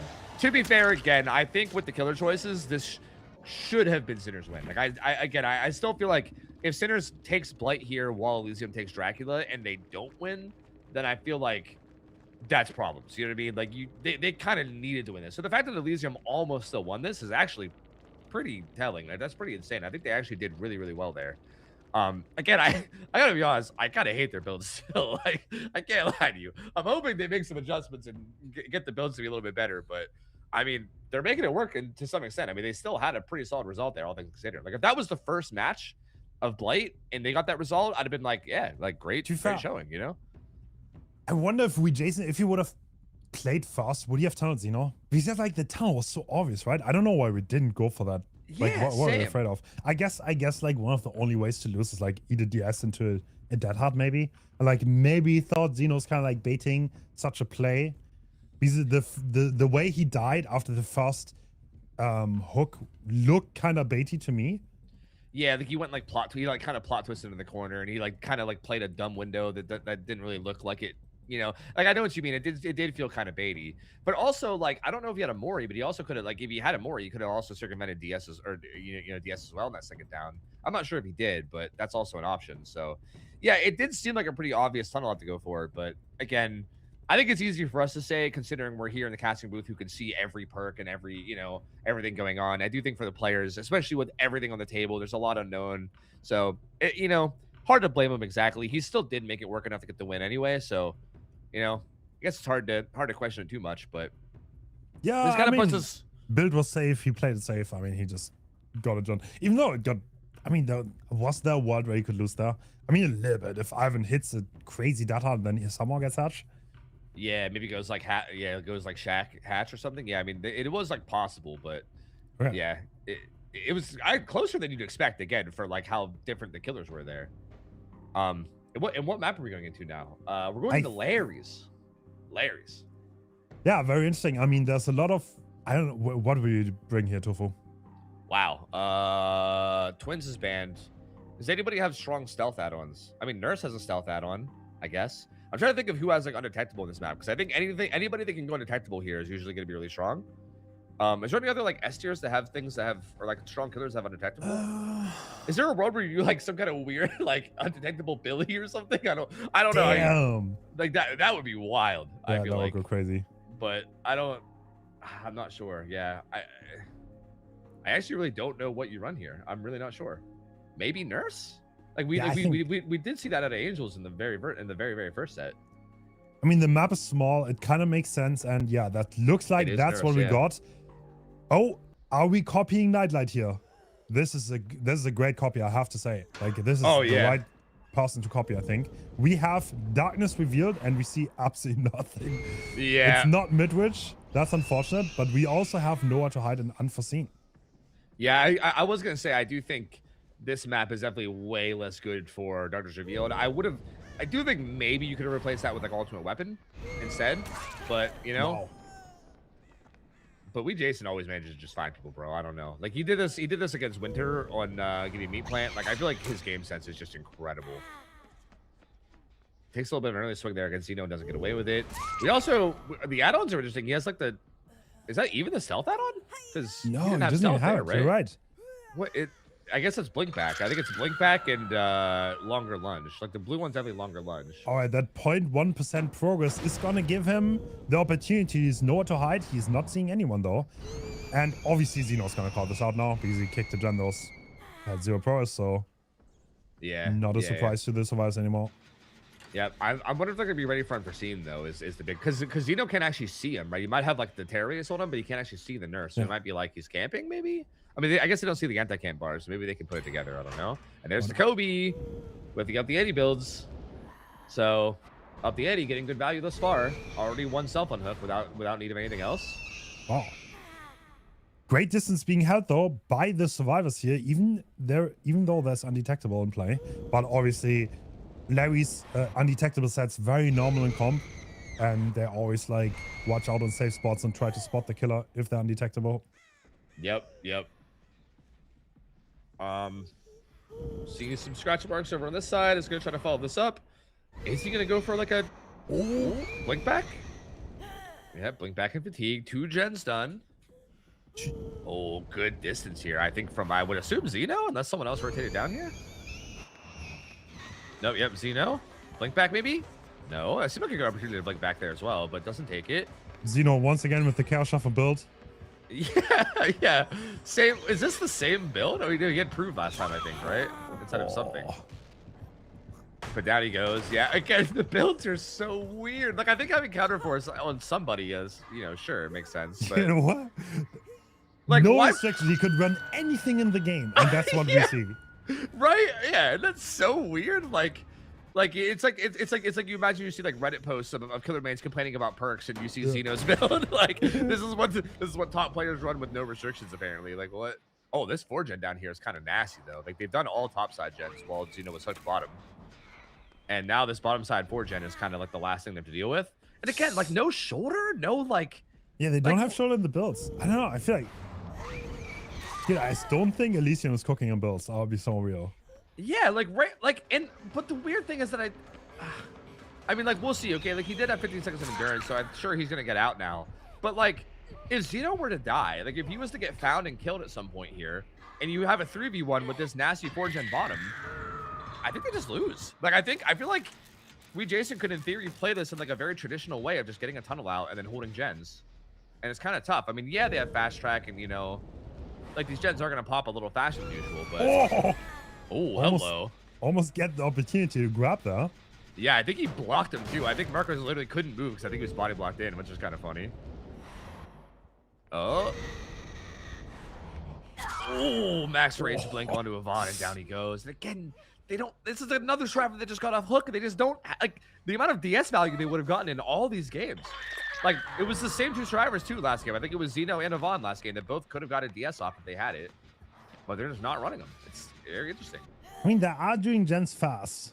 Like right now, they're 4 hook status on the board, but it's like it's risky. If one person dies here, you're kind of in trouble. And this is once again another pain rush being collected thanks to nowhere to hide. Yep, nowhere to hide. Doing some work here. Marcos gonna get carried bottom. Oh, he doesn't have a pain rush bottom though. He has a pain rush on top. So this is away from the gens. You can't really defend that hook at all. He's have to just hook them and then immediately bail across the map and not really play around that at all. A little bit more stacks of fast track though. True. There's like the thing, if you just collect those single hooks, fast track is melting the gens you want to hold. Yeah. This was a, for the record, that this isn't meant as a good thing or a bad thing. I'll just say it's an interesting time for this tournament with fast track being the way it is right now. Like I know it's like getting nerfed in like the next PTB or whatever. Yeah. But yeah, that perk is so wild right now, dude. And yeah, it's so strong. It like does make like hooking so like punishing, especially spreading hooks. But again, that's the thing too, is it's like, I think that's what makes it so strong is that it makes it hard to spread hooks, but you can't tunnel, you shouldn't be able to tunnel because of things like shoulder and DS and all that. But again, they just don't have it. Like I feel like they kind of have this weakness to just being tunneled if they want to take it. Oh, that was a nasty blink back. But at this point, I think there might be too much gen progress. It might be like, I don't know if you can actually commit to Xeno here. I feel like you might lose the gens if you do. But the blink back add-on here. What? Ooh, okay. Oh, I love what Jason's doing. He's just fishing for tags. He's like right next to that generator, and if he doesn't get attacked, then he's just gonna blink back. Yep, I feel like this is like the best use of blink back that we've seen like this whole tournament. I feel like This add-on is so good, and this is the kind of thing that can be like just completely abused with it. Heals are happening top. They're gonna pop that last gen though. Avon takes the hit for him. Zaka will go down. He is the fresh hook. But are you hoping for more? I think you are. I mean, Avon was right here, right? So in theory, yeah, no, probably blink back, right? Definitely right. I mean, yeah. Do you have basement here? You have to also think this survivor will jump off the hook and you might have a hatch play coming.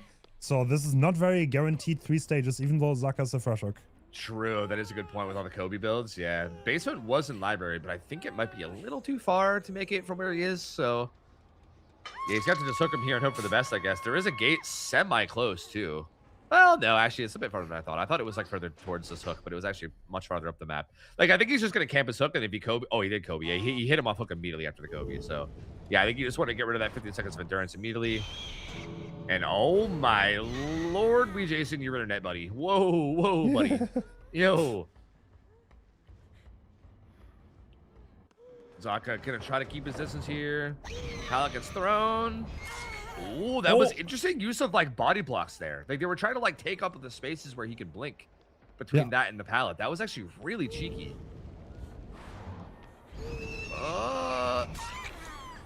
By another injury coming out. To be fair, he could get Marcos too. Marcos is just as valuable. Like, oh no! Wait, the Meg sandbag, classic Meg, classic Meg. Oh my god, classic Meg Thomas. Meg Thomas with the cow shuffle build, blocking. This is just like solo queue. It really is, bro. This is exactly like my solo queue games. Also, what's that perk? Is that one of the, like the mini prove perks? Wait, what? Yeah, like what's that perk on the left? I think that's one of like 11's perks or something. Doesn't that reveal when the killer reveals your aura? Man, I'm gonna be real. I kind of stopped paying attention to some of the new perks that came out. I was just like, oh yeah. You combo with Object of Obsession, and if you get enough stacks, you reveal the killer aura to your team. Oh yeah, maybe that's what it is. Oh, that's interesting. Is he actually? Wait, for the record, is he gonna be able to find Xeno now too? I think so, right? Yeah. If he can, well. What? Oh, a tiny bit too late. Wait, what? I didn't even think he plot twisted. I thought he got downed. You must have done that just in time. Like, there is a thing where you plot twist and get hit at the same time, and plot twist activates even though you got hit by the killer. That is yeah. It's almost like old like syringe tech or something. Yeah, I think I've seen it. It's very it's like one of those like input server delay things. Yeah. I mean, so that must have been what happened there. Okay, the Anarch is seemingly coming through, but. Yeah, I mean, as long as they don't send Marcos in for this, which I mean, to be fair, he is here. I'm kind of surprised. Why don't you hit Marcos? Just hit Marcos. Yeah, just hit Marcos and try to blink after him. Yeah, I'm very surprised he doesn't. I was gonna say, as long as they don't send in Marcos, there's not that much risk because like everyone's only worth 1 stage. That but already they did came send through. him in. Endgame collapse is going. To be fair, they're gonna try to give him a chance to hatch, I suppose. Yeah. Nope. Down he goes. They're not gonna be able to get it. That's quite a lot of stages, though. If you look at the scoreboard, we have 3, 7, 8, 4. Yeah, 8-4 is not bad at all here for sure. Like on a map like Larry's, I feel like this is pretty solid. I mean, again, this is Nurse. This is one of like the big two. You know, I feel like Nurse and Blighter. I feel like you could probably safely say Nurse and Blighter are probably the only 2 killers that everybody universally agrees is S tier, right? Like, Yeah. I mean, some people put Billy there, some people don't. I feel like Nurse and Blighter are like the big 2. You know, so I mean, this is Nurse though. 9 stages. I would argue Sinner's coming out here and using Blight right into Nurse. I really think that they need to win this one. I would hope, right? I think if you come out of this set down, that's going to be pretty unfortunate. Well, I guess they did win the first one, but still, like this is a good result. And I'm curious if they're going to match Nurse now on Elysium side. I feel like maybe, yeah. I mean, is there a map that you would save Nurse for here? I mean, Wreckers maybe. It's like we still have Groaning, Wreckers, and Dead Sands coming up. So I feel like you could save Nurse for Wreckers maybe, but I do feel like if you do, like who plays here then, you know? I don't know. Yeah, I don't know. This will be odd. I'll be curious to see. I still think you could cook something here with like maybe like a not Nurse killer that just has some like stealth perks. I think could actually be cooking here, but we'll see. I don't know. Actually, I just heard Elysium does not have Orbi available today. Oh, really? Doesn't matter crazy a lot. I mean, for Blight, Obi is definitely a really good Blight player, but Yeah. That's why they didn't pick it. Yeah, that's interesting. I mean, I know like Xeno's a very capable player that like can play everything to some extent, right? But you Yeah. definitely have to think like if they've been splitting killers for the past year plus or whatever, you know, he's probably going to be a bit rusty on the killers that Obi's usually playing. Like, I know he can play Blight, but well, to be fair, I know he was doing like Blight win streaks to try to like match Momo for a while. So maybe he actually will be kind of comfortable there, you know? Do you know, is there any other killer? I know like Wesker. I know like Obi plays a lot of Wesker, but I mean, we're not going to see Wesker in this tournament. I'm trying to think if there's any other like very high tier killer that might mess them up on, but I don't know. Yeah, I don't know what you could possibly play here. I mean, you could maybe do some like undetectable plague with like the aura reveal. Yeah. I don't know, but like that could really backfire, I guess. I think Yeah. Nas with aura reading does seem like the obvious choice to me. Yeah, agreed.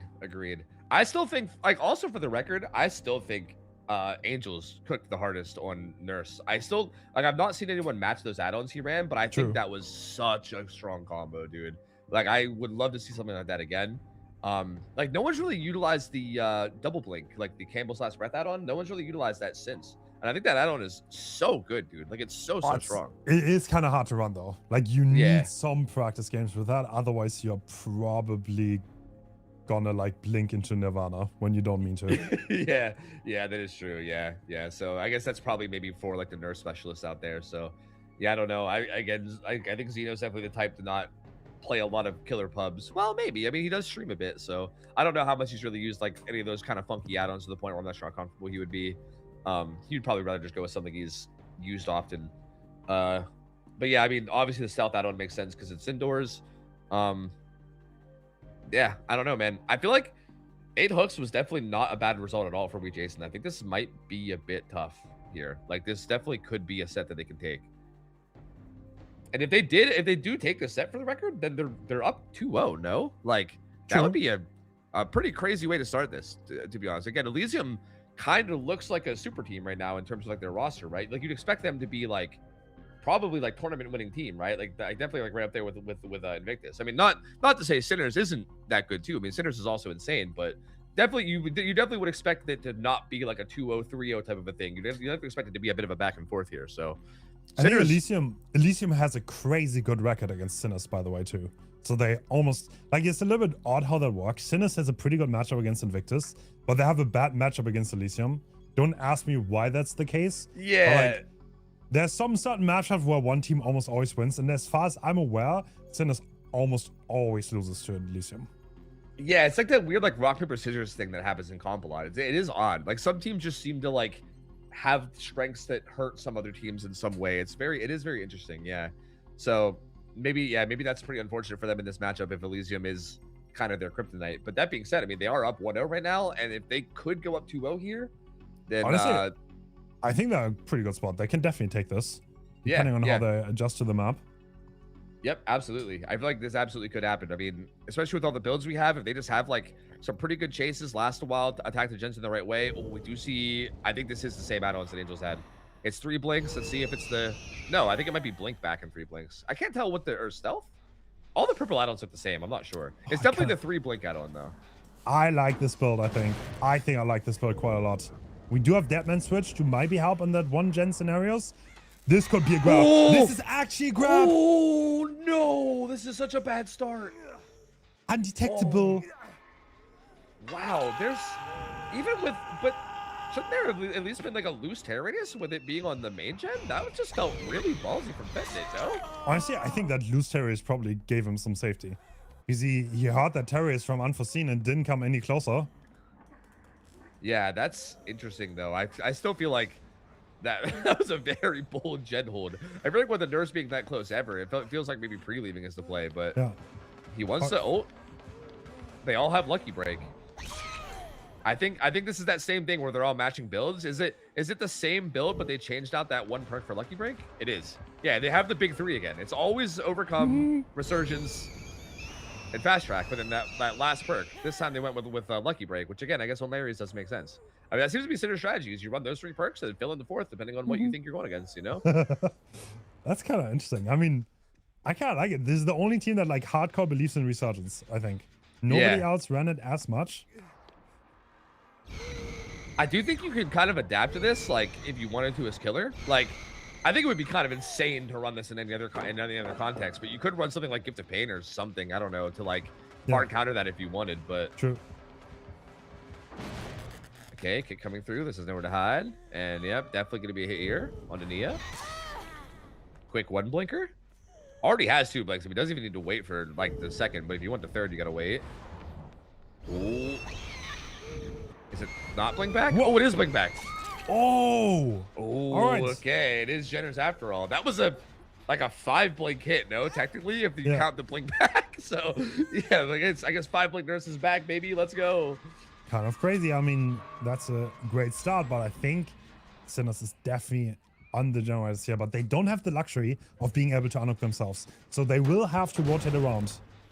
Yeah, that's definitely the one big thing we saw from Elysium, where they're able to be so efficient with those self-unhooks.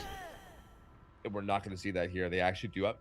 They have to send people through against nowhere to hide nurse with that, right? Yeah. Like, it's got to be so scary to rotate for this when you're like, man, if they just happen to kick a gen as I walk by, like, I don't know. Can we blink back here? Yes.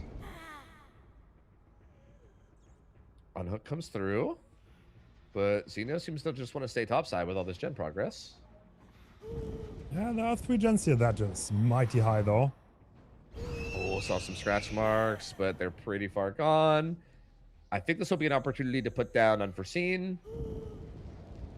Oh, saw scratches. Wants to follow up on this first, I suppose. The old 3 blink hit. So thing is, it takes a long time to reach out to those blinks, though. After you 3 blink. Yep.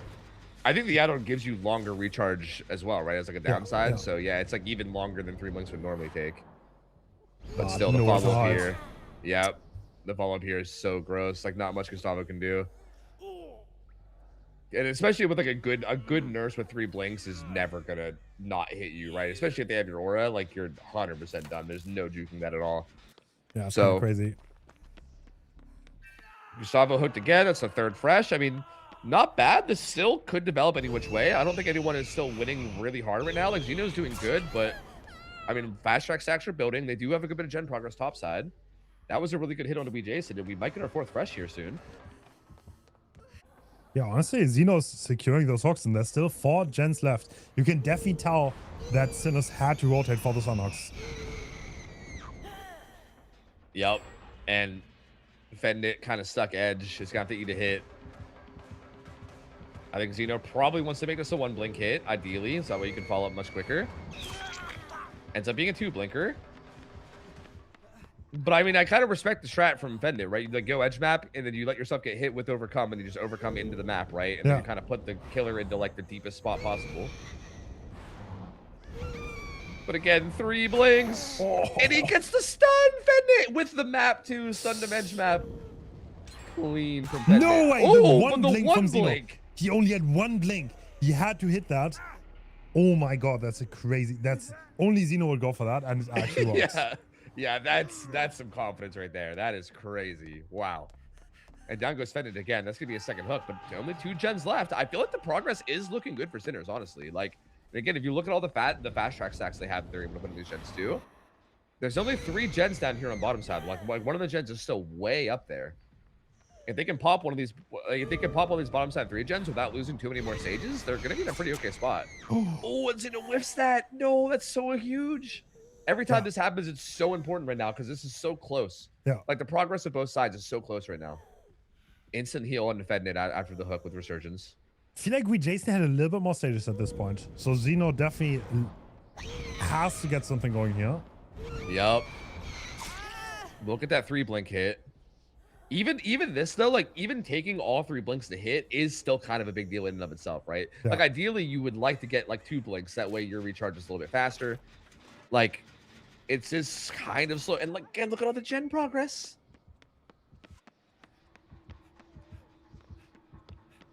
Fendit wants to pressure this. He's got to be careful. I mean, the gen's being kicked. There's nowhere to hide, right? Or it's gonna get kicked. Unforeseen, nowhere to hide. Dead Mance is on this bottom gen. Okay, we just have this bottom side 3 gen now. Yep. Again, A reminder, WinCon right now is 9 stages. The last game was 8 stages, 4 fresh. Fednit, if Fednit dies here, this would be big, especially with this 3-gen. If he can die with this 3-gen still up. The problem is, I don't know if you can commit to this without losing it. I think this gen right here was really high prog, no? Actually, not that high. No, but the one not on the that high. exit gate, if they're just sending that, which no, that's not that much for us. You could have actually killed Felon, right? Yeah, yeah. Yeah, I think we Wow. could have, yeah. Like, I think, again, it's one of those, like, hindsight's is 2020 things, but yeah, in theory, if Fednit got committed to there, then I think Citrus could have been in a really problematic scenario.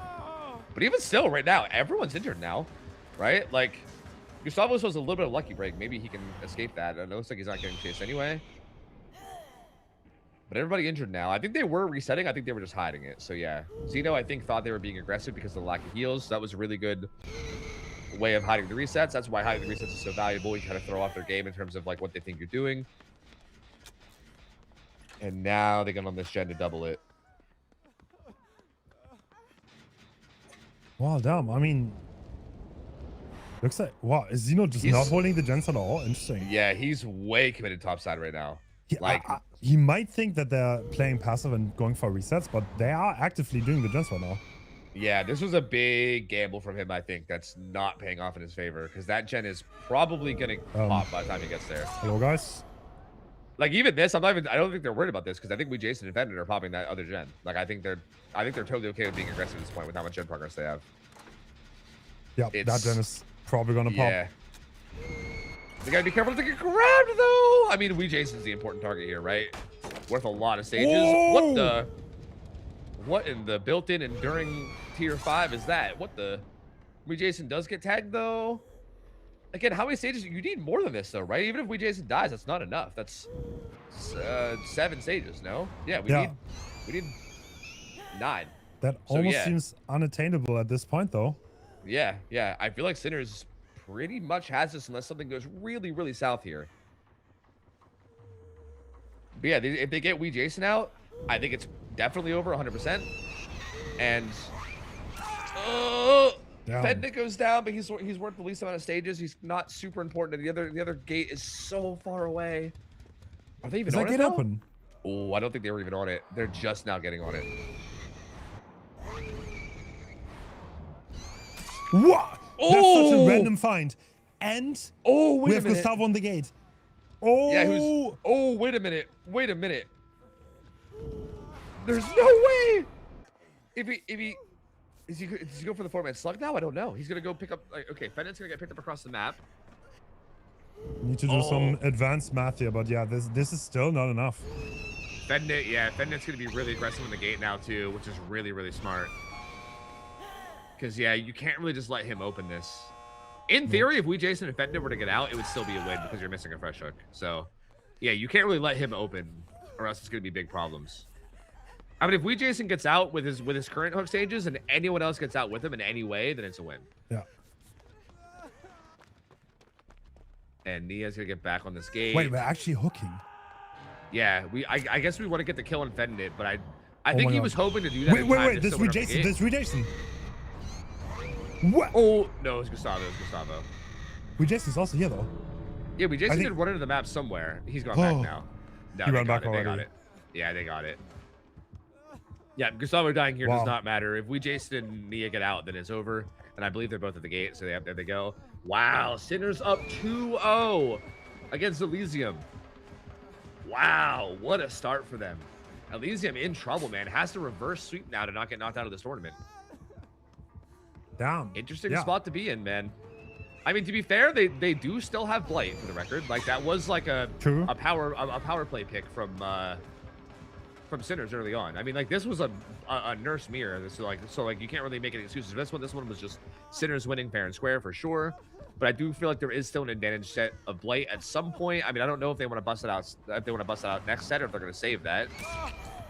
I think the next set is Groaning. No, Groaning. Yeah, Groaning Star House. Is that the Blight map? I mean, could be. Sure. Yeah, we still have Wrecker's Yard and Dead Sands. I mean, any one of those 3 maps could be the Blight set. Really, like those are all 5 maps I think for Blight. So I don't.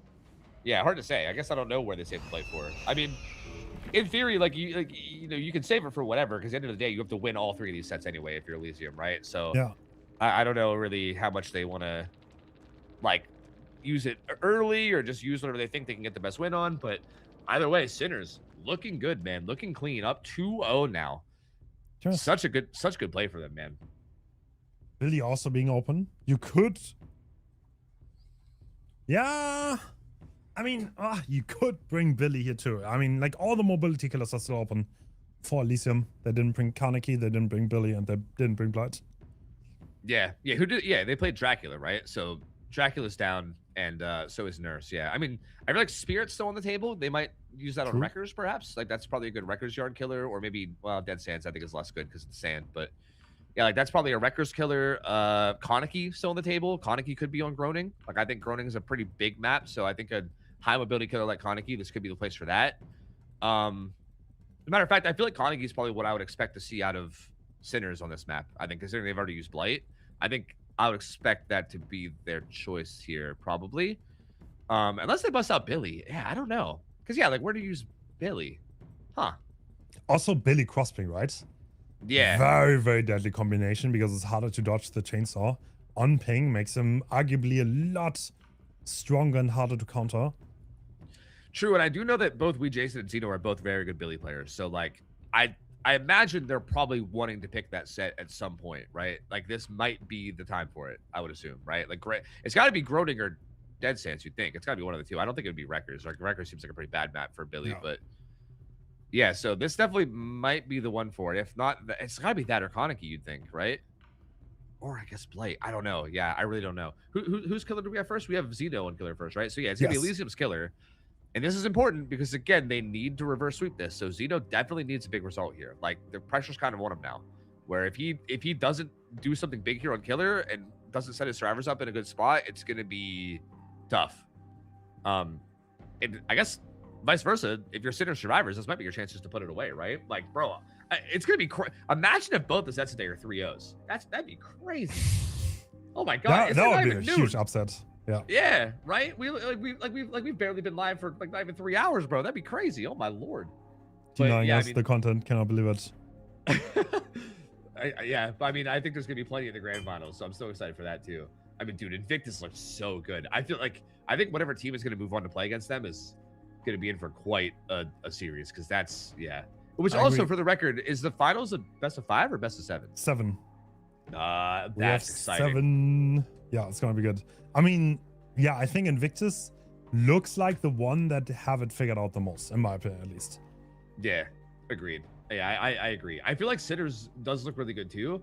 They definitely seem to have this like I love their build strategy. I think it's like the most interesting out of everybody's, where they literally just found this like core 3 perks, and they're like, we love these perks. They're good at every scenario, and then we just fill in a 4th perk slot for whatever map. I don't like Resurgence. I just don't like it because they have like no way to complete themselves. They need someone else, and if I don't know. I do kind of agree that I think you could probably like take out Resurgence for like DS, and it's maybe just more consistent in terms of like what the job it's doing. Maybe, you know, I mean, I do feel like if you unhook somebody and then also if you do have the chance just to just heal them, I mean, it is kind of gross. So like having everybody react to full health so fast, I don't know. Like they seem to be believers, so I mean, it's hard to argue with them with how well they've been doing so far. All right. We're loading in, and Zeno has to deliver here. The pressure's on. But honestly, Zeno's the type of player that excels when the pressure's on. That's when he really turns up, so... Yeah, the amount of times I've seen Elysium be in this kind of a spot where they need to reverse sweep, and then it's just like, all it takes is like one big explosive game where like they kind of shift the momentum, and then they're just off to the races. Like this, Blight, by the way. So they're not saving Blight any longer. They're sending that now, which to be fair... I do think if you want that like momentum shift, if you want to kind of bring some momentum back in your favor, this feels like a good way to do it, man. Bust out the Blight now. All right, I think I already saw a mate for this on the survivors, so they probably thought Kaneki too. And if that's the case, then there is actually we have the mate for this. Yep. On everyone, like literally on everyone. Yep. That's just the 4th perk they went for this game. The build is always the same. It's so funny. It's very straightforward. Yeah, but it's interesting that they keep gambling with Mate for this, because, like, again, it's another game where it's not Kaneki. So, like, the perk does like not literally nothing, but like near nothing, right? It's still interesting to me that they would use such a like this is pretty much only good against Kaneki and that's it type perk. You know what I mean? Yeah. And Fedon taking chase now. Oh, great crouch. Yep. Thing is, what you also have to like, maybe you just concede the set if it's Blight, like period. Yeah. Like, because you cannot counter Blight with Blight. I mean, it's not impossible. Nothing is impossible ever. But he does seem to be the strongest killer in this setting. Yep. Yeah, for sure. So yeah, like, even in terms of builds, right? It's like you play to counter Kaneki, but then if you get Blight, you're like, well, whatever. It's Blight anyway, you know? Yeah. That being said, this is a rough start for Zeno. I mean, yeah. Bendit is juicing right now, bro. Like I said it earlier. Zeno is not the Blight player for Team Elysium. Usually it's Obi, but I don't think he's available today. So Zeno, obviously no question about it. Very good Blight player. Also did a Blight streak not too long ago, so he should be in a good spot here. Yeah, like relatively warm, but like that being said, 2 gens done for the first down coming in, I think is a really good start for Sinners. Like that's, I think, above average in terms of starts we've seen for Blights. I feel like most Blights get it down and like maybe 1 gen pops, but like usually that's it. Like 2 full gens completed and they've like already rotated to the next ones pretty much. So yeah, this is, and if they can get this heal, like if he fatigues and they get this heal and then resurgence heal, that was kind of fast. I'm surprised they didn't wait a little bit longer for that. To be honest, this messed it up though. This was the build that I always expected the killers to run, to be honest. Yeah, kind of like the fresh hook build, but that's the first time we've ever seen it. And again, no significant anti-tunnel means that he could do this too. This is another thing that, like, again, this is where I think the hole in their builds is. Again, is that there's no significant anti-tunnel. I still can't believe that a lot of teams aren't bringing like shoulder, deli, like I don't know, like even like leverage the Sinners counter pick. True, yeah, like actually. Leverage a gift of pain, and then their whole builds fall apart. You know, bouncing all over the place. See, the problem here is like, I feel like the idea of tunneling here is like actually good considering their builds, but it was such a bad start. They have so much gen progress right now. Like Jason's at the pop. Gustavo is a gen that's pretty much about the pop. Nia's even started the last gen after that. Like, I feel like if the first down of Fendit came in earlier, then I think Zeno with this strategy would be in a very dominant winning position. But he is going back. Is someone actually playing for the Sanok? I mean, I think Nia's on this gen. Yeah, Nia's on that gen, like in like the deep pocket. And Gustavo's gonna pop the other deep pocket gen. So like, we Jason's gonna come into 1-for-1. Yeah. All right, you definitely gonna take that Paris, right? And they have so much gen progress, dude. Oh, but time wasted. You can't tunnel now. I think you have to defend that gen that's in the pocket here. Like he knows it's being worked. Yeah, like they just have too much pressure. So yeah, this kind of stops the tunnel out on Fednit, and now he has to go for this. Wait, what? What? You actually predicted them edge map. What? Yeah, finds the edge map stealth. Zone kick there as well. The gen split right now is just nasty though. Like they have this super deep pocket gen, and they have like I didn't see exactly what the other ones were, but there has to be like a nasty split in terms of like the ones near main. You'd think. Big flick down there, and down he goes. Very close Scott Shock though. Yep, that'll be pain res. In theory, if we can get it down to Gustavo and get that 4-second brim, that could open up a big opportunity for some. What? Oh my God, Zeno! What is this? What are these spots? Wow, the gen setup's actually not that bad. I lied. I just realized too. Yeah, I guess they were all just doing gens that were like far away from the hook, so they were just doing safe gens, and that kind of does leave this bit of a 3-gen here. Did someone actually rotate? Yes, they did. But oh my God. I mean, surely Zeno knows he has to interrupt this gen. The good thing is, if Gustavo goes down here, this is both a Grim. Wait, what? Why is he not hitting him? He wants Fendit, I guess. He wants to kill and defend it. That's insane greed considering he's Grim and also no way out. And there's still so much value in hitting. He could have 2-rush hit Gustavo. That is the kind of greed they talk about in the Bible. Like, to be genuinely, bro. Like, what in the world? This kind of like risking it all, no? Actually. Yeah.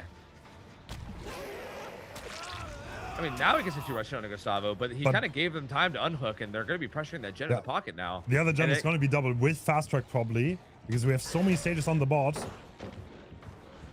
Oh, and he messed up his pop logic here. There's no way he gets that. Yep, no possible way he gets that. That should be the last gen pop.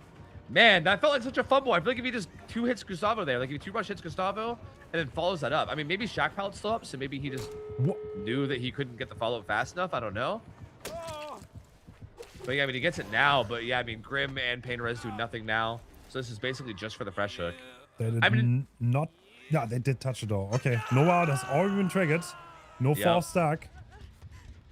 Wait, do you still get Grim proc of this? Oh, like the aura reading? Oh, you do, I guess. Yeah, you get the aura reading, I suppose. So yeah, immediately has the aura reading on the obsession. Nia gets a hit onto her. Can try to follow this up, but I mean. Yeah, if this is a 2-tap, maybe you can go for one more after this. Yeah, I mean, you still like no way out's gonna be done here in like 10 seconds ish. So nice. They're now on the gates though, but he. Oh, it's so far away. Yeah. It's so far. But actually, with Jason abandoning his gate. Yeah, it is not going to make it. Oh, he's going towards where the unhook happens. Oh, fine. That's suspended it, right? Probably like the least valuable target you want. Oh, tries to flick around the L2 wall, but doesn't get it. They're both on gates. I mean, Fendit's playing very aggressive on the close gate. So it feels like they want to go for the save, honestly. If they're playing that aggressive on the close gate. Ooh, Gustavo's a good find, though. Yeah, but overcome, yeah. You basically need like a normal M1. Yep, and do get it. Hit tank? I mean, you basically need a doorway to hit tank this in, otherwise it doesn't work. Oh my god! And then might get that knock too. Yeah, I think Fendit's gonna be able to open the gate and get the unhook, and I think Nia will also be out. Yeah. 15 seconds endurance. Yep, 15-second endurance, and also, yeah, I was gonna say resurgence. Yeah, she was like, "You want to top me up?" And they were like, "I don't know," but yeah, I mean, I think either way, whether they heal or not heal, either way, you're out. Wow. Oh my god. This is 6 stages, 4 fresh. Wow, that's not a good result. Team Elysium kind of on the ropes right now. This is not looking good. Agreed. Yeah, considering this is the game you bust out Blight for, and then 6 stages, 4 is not that crazy. I mean, I think there's a lot of things that we can see here from Sinners, right? Kaneki, Billy, there's a lot I think here that could get a better result than that if Elysium isn't careful in Survivor. So that's crazy, man. That's crazy. Sinners looking really, really good here. I still, bro, that decision to not hit Gustavo was so strange, man. Like, again, I mean, I guess Shack Palette is the only thing I can think of that, like, I'm trying to think of where his point of view was, right? Because again, like, far be it from me to think I know the game better than Zeno, right? He's a much better player than I am. But like, I was trying to think of the logic of that, right? I mean, I guess maybe he just thought if he hits him, he goes Shack and he can't follow up fast enough to stop the gen. But I think the guy was still on hook, was he not? Like, he was either still on hook or he had just gotten unhooked. Like, I feel like there was time to, like, if you just down Gustavo fast enough, get your 4 stack of Grim, the whole game pauses for what, like 40 seconds or whatever. Like, that's such a big deal to get that 4 stack of Grim, and he just I mean, to be fair, if you actually want to get like a 4K kind of result, you probably have to get someone out there. So I kind of understand, like, well, as you said, Jackpot is still up. It would, maybe it takes so long. I mean, Fast Track will also kick in. Yeah. Hard to predict in this setting. Yeah, that's what it did just seem like big greed to me. Like, in theory, if you get the kill and defend it there, like if they mess up the body block and you get the kill, then suddenly you have that 3-gen with, you know, a 3v1, and yeah, maybe it's just a 4K from there. So yeah, I mean, knowing Zeno too, I feel like he probably wants the 4K there. Like, he wants to really snowball it into the biggest result he can get. So yeah, I mean, like you said, just absolute biblical levels of greed, and didn't pay off at all, I think, for them. And I think if you're Sinners, I feel like you're probably pretty happy with how that Survivor round went. And again, like, what's interesting is that even if they lose this, I feel like, again, with this being the Blight set, they kind of like should lose this. You know what I mean? Like, this is like the strong pick that they had over them from the first round, to the point where they realistically on paper should be losing this set because of the fact that Elysium picked Blight. So I feel like there's like not even that much pressure on Sinners right now. It's like, cool, we might be able to win this. Even if we don't, no biggie. Like, this was the set that they used Blight on, so whatever. And yeah, but they still have 2 more sets after this. So yeah, such a tough spot for Elysium, man. Like, we're gonna have to see something really good from their survivors here. Yeah, I wonder what builds they're gonna go for here. Are we going for the cash shuffle build again? Yeah, I'm really hoping they switch that out because they probably had the strangest builds I've seen throughout this whole tournament. I'm not gonna lie to you, like just so again, not what you expect. Again, you imagine like a anything goes tournament where you're allowed to run anything you want, and then you look at Elysium's builds and you're like, really? Like that's to be honest, I've seen quite a lot of times where Elysium literally just copied the opponent's builds when they were playing in my tourneys, and they were like, yeah, we're gonna play their builds. So yeah. like, but like I guess they're not big on theory crafting, but why not just copy the ones that work? Yeah, that's what I'm saying too. Like that's like that's what I feel like people maybe started doing after the first couple rounds yesterday when people were kind of figuring builds out. I figured everyone was like, oh, okay, like they kind of figured out what works. Let's just use whatever they're using, you know? Yeah, but they're not even doing that. They're still like overcooking, I think. Krasu, by the way. Yo, the Krasu meta is going strong. The third Krasu of the tournament. Wow. Same exact build too, yeah. Yeah, actually, what is this build? Like the okay. I mean, it kind of makes sense, right? Because like Dissolution helps you just get that early game pressure with Chicken Head, right? Like if you find somebody early with Chicken Head and Dissolution, it's like pretty much a guaranteed down. So it kind of gets the snowball going. And then yeah, once you kind of get some stacks late game, it feels like a pretty good way to get like a guaranteed middle ground result, right? Oh, finds Zaka, who did not get a mushroom at all, so he's not even in the middle of progressing. But he's hit, Dissolution's up. Yeah, I mean, you kind of have to play for the sun here, but on the ping that you're on, it's like how... Okay, wait, no, hit tag. Wait, we're actually seeing people counterplay Krasu for the first time this whole tournament. Yeah. Great hitting from Xeno here. Is he going to drop the Shark Pallet? No. Back to body for him. Oh, beautiful What? stun there. Surprised he doesn't go for the infection before the pallet break there. He had him in an indoor area where he could easily infect him, but didn't go for it. Oh, literally every survivor's here though. Yeah. So not very gen efficient from Elysium. This is going to be another hit, which triggers Dissolution.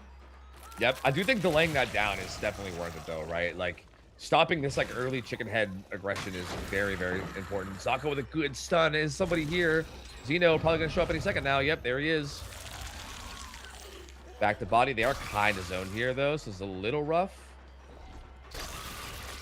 Yep, that's what needs to be done for sure, is infecting Xeno so that he can't body block this anymore. Do they send in Yvonne though, or Marcos? Or do they just let this happen now? Wow. Xeno, he grabbed the mushroom real quick. I think he was trying to grab that mushroom and eat it real quick and then maybe help again, but Zaka actually mushrooms up himself. You could wait, he can go follow up on Zaka too if he wants. Zaka was in that pocket and he ate a mushroom, but it's ticking down. He has quite a while. No, he gets out. Never mind. Okay, we did switch the build though. This looks a lot more solid. Yeah. We at least have Dead Heart in the build. I mean, I think that's all that changed though, right? Is he put on Dead Heart instead of something. So but even that is like a relief to us because we're like, okay, at least the build looks like not complete chaos shuffle. And yeah, the builds are still going with like the same. So like they seem to prioritize resilience a lot on this. Yeah. It's very, very interesting. I mean, so 2 hits on the obsession so far. Remember Me is Xeno's the target for Remember Me. Oh, Negative rain. Nice. Yvonne definitely in trouble now. Razzie. Oh my. The panic vaulting is working out for him. Right. I mean, Razzie is really good against this killer too. Oh, he whiffs. Not like this. Oh no, these get this down. Yvonne's somehow staying alive here. Like no. What? He suck. Yeah, he dies now. But still, like, this is what I mean about Yvonne. This is what I was talking about earlier. I swear this motherfucker has this weird way of just staying alive for way too long in these scenarios, you know? Yeah. It's so bizarre. It buys a lot of time there. Marco's trying to play real. Wow, this jet is like about to pop. Yeah, he wants to pop this before this hook comes in. And I think he will get it, right? I mean, it's not pain rush or anything, so there's really no way to stop it. It's gonna pop. Damn, one gen left. Okay, do these guys... I've not seen anyone do this yet. Do these guys try to make it a point to grab mushrooms for endgame? I've not seen a lot of people do this. Xeno just donated a Remember Me stack, by the way. Oh, let's see if that makes a difference. True, but, yeah. I mean, he probably doesn't know yet if he doesn't know the build. What? He almost got found. Yeah, very, very close. This is like the comp neck fit because it's green on the green grass. So I guess he gets away with it. Got that active Meg camouflage. Hit on the Zaka. He could just follow us up at 1 right now with this solution. There's really no reason to even go head for him here. Yeah, I mean, he's just dead. He can just hold W until he dies. What? Wait, did he forget about the solution? Oh my god, that's what I do too. Yeah, same. This is like classic, like comp players aren't used to having these perks available type scenario. I mean, bro, they're in a good spot. Elysium is. Like, there's not that many stages right now. Like, there's only 2 stages, only 2 stacks Remember Me. Or sorry, 3 stacks Remember Me, 2 stacks of No Way Out. Oh, Xenos and Chase. Yep. He has a mushroom going if he can just stay alive long enough to get it to actually proc. Ooh! The solution, though. Deletes his own pallet. Okay. The mushroom does clear, but he is obviously exposed from Rancor, so Jason might just have to go for the M1 chase here. But Xeno just has to last long enough for them to like wait out No Way Out and then be able to pressure. And yeah, No Way Out's gone. Yeah. I feel like if he just like forces locker right now, are we not good? Remember Me is still active. Ivan is on the gate though if you drop that pallet, surely, right? Yeah. And this won't even one-shot him, right? Because it's not a... Oh, he gets away with that, too. Yeah, no, this is over. This is over for sure. Dude, there's no way he doesn't get enough. Elysium played against Crosso well here. Good teamwork. This is the first time we've seen proper body blocks denying the hits with the power. This solution, this was activated because Marco's got broken across the map, by the way. That's what that was. So, that's some weird synergy you see there. And yeah, that's going to be a Mori on the Xeno, but everyone else is going to be out. Yeah, that's going to be, what, like 4 stages? Wow, that was... Damn. Good performance from Elysium. Damn. Looked pretty good for Jason at the beginning, but he did get lost in the middle part. Also, great chases from Elysium, though, have to say. Yep. Yeah, both Vaughn and Xeno at the end there had amazing chases. I do love that they also made it a point to like actually do the body block counterplay early game as well. Like, again, we've not seen anyone actually do that this whole tournament, which is kind of interesting. We did see that from them a little bit, so... Yeah, I do like the way Elysium played that. Like, this feels like what they needed in terms of a bit of a momentum shift. So now it's 2-1. Elysium, again, still in the back, but they still have to win every single set from here on out. So they're not exactly in like a great spot, but at least they're not on, completely 0 wins and, just being dominated by Sinners now. So, well, interesting killer choices. We're now going to Wrecker's Yard. So yes, very standard comp map. Yeah, Spirit's there. Spirit's there. We have Dracula for one of the teams, right? Sinners? Yeah, Sinners has Dracula. Spirit's available for both. I see it. Who else? Koniki? I don't know if Koniki Wreckers. I feel like with how close all the tiles are together, I don't know if Koniki is good there. Like, I feel like going for cutoffs is probably hard because they could probably just very easily transition to another tile. So I don't like Koniki on that map. I think that would be a bad one for him. Yeah, I feel like Spirit's probably the choice here. I think it's tough, man. I feel like there's more pressure on Elysium to get like the perfect pick here, right? Like if Sinners like takes a killer here that isn't super great and they lose a set because of it, then they're like, oh, whatever, we still have one more. Like Elysium can't afford to lose a set, so they really have to pick a killer that like is able to win this. Man, I don't know. Yeah, I'm not sure. I think because these guys had kind of such goofy bands, they kind of have all the top killers to use still, right? Like Dracula, Spirit, like Koniki's still there, Billy's still there. Like, I think I like Spirit the most. The more I think about it, but you have to be comfortable with Mother Dottering, right? Like, we saw it on Bulletai. He used Starstruck Spirit, and he did phenomenally well. But that is hard. You need to face on people's heads when they're full health. Do you actually want to do that? Are you confident? Because if you miss those phases and the expose runs out, then yeah, that could turn into a nightmare real quick. So. Yeah, but I do think probably Spirit. Maybe we're gonna see some other dottering. Yeah, which is interesting. Is Spirit? Do you know if Spirit is like a Xeno killer or is that an Obi killer? I don't know. I think. Oh, that might be Zaka actually. Oh yeah. I guess I have Zaka on the roster now. See, I keep forgetting. They're like the super team now. I keep forgetting. So yeah, I'm pretty sure I've seen Zaka play Spirit. He's pretty good. So yeah, it's either. I think it's Obi or Zaka. It's not Xeno though. I'm pretty sure. That's interesting. Yeah, that's pretty interesting. I mean, I think we're gonna have. Sinners on killer first, no? So yeah, I mean, I guess I'm maybe getting a little bit ahead of myself, but yeah, I mean, we'll see what Jason does. I don't know if I've ever seen Jason play Spirit. I don't know.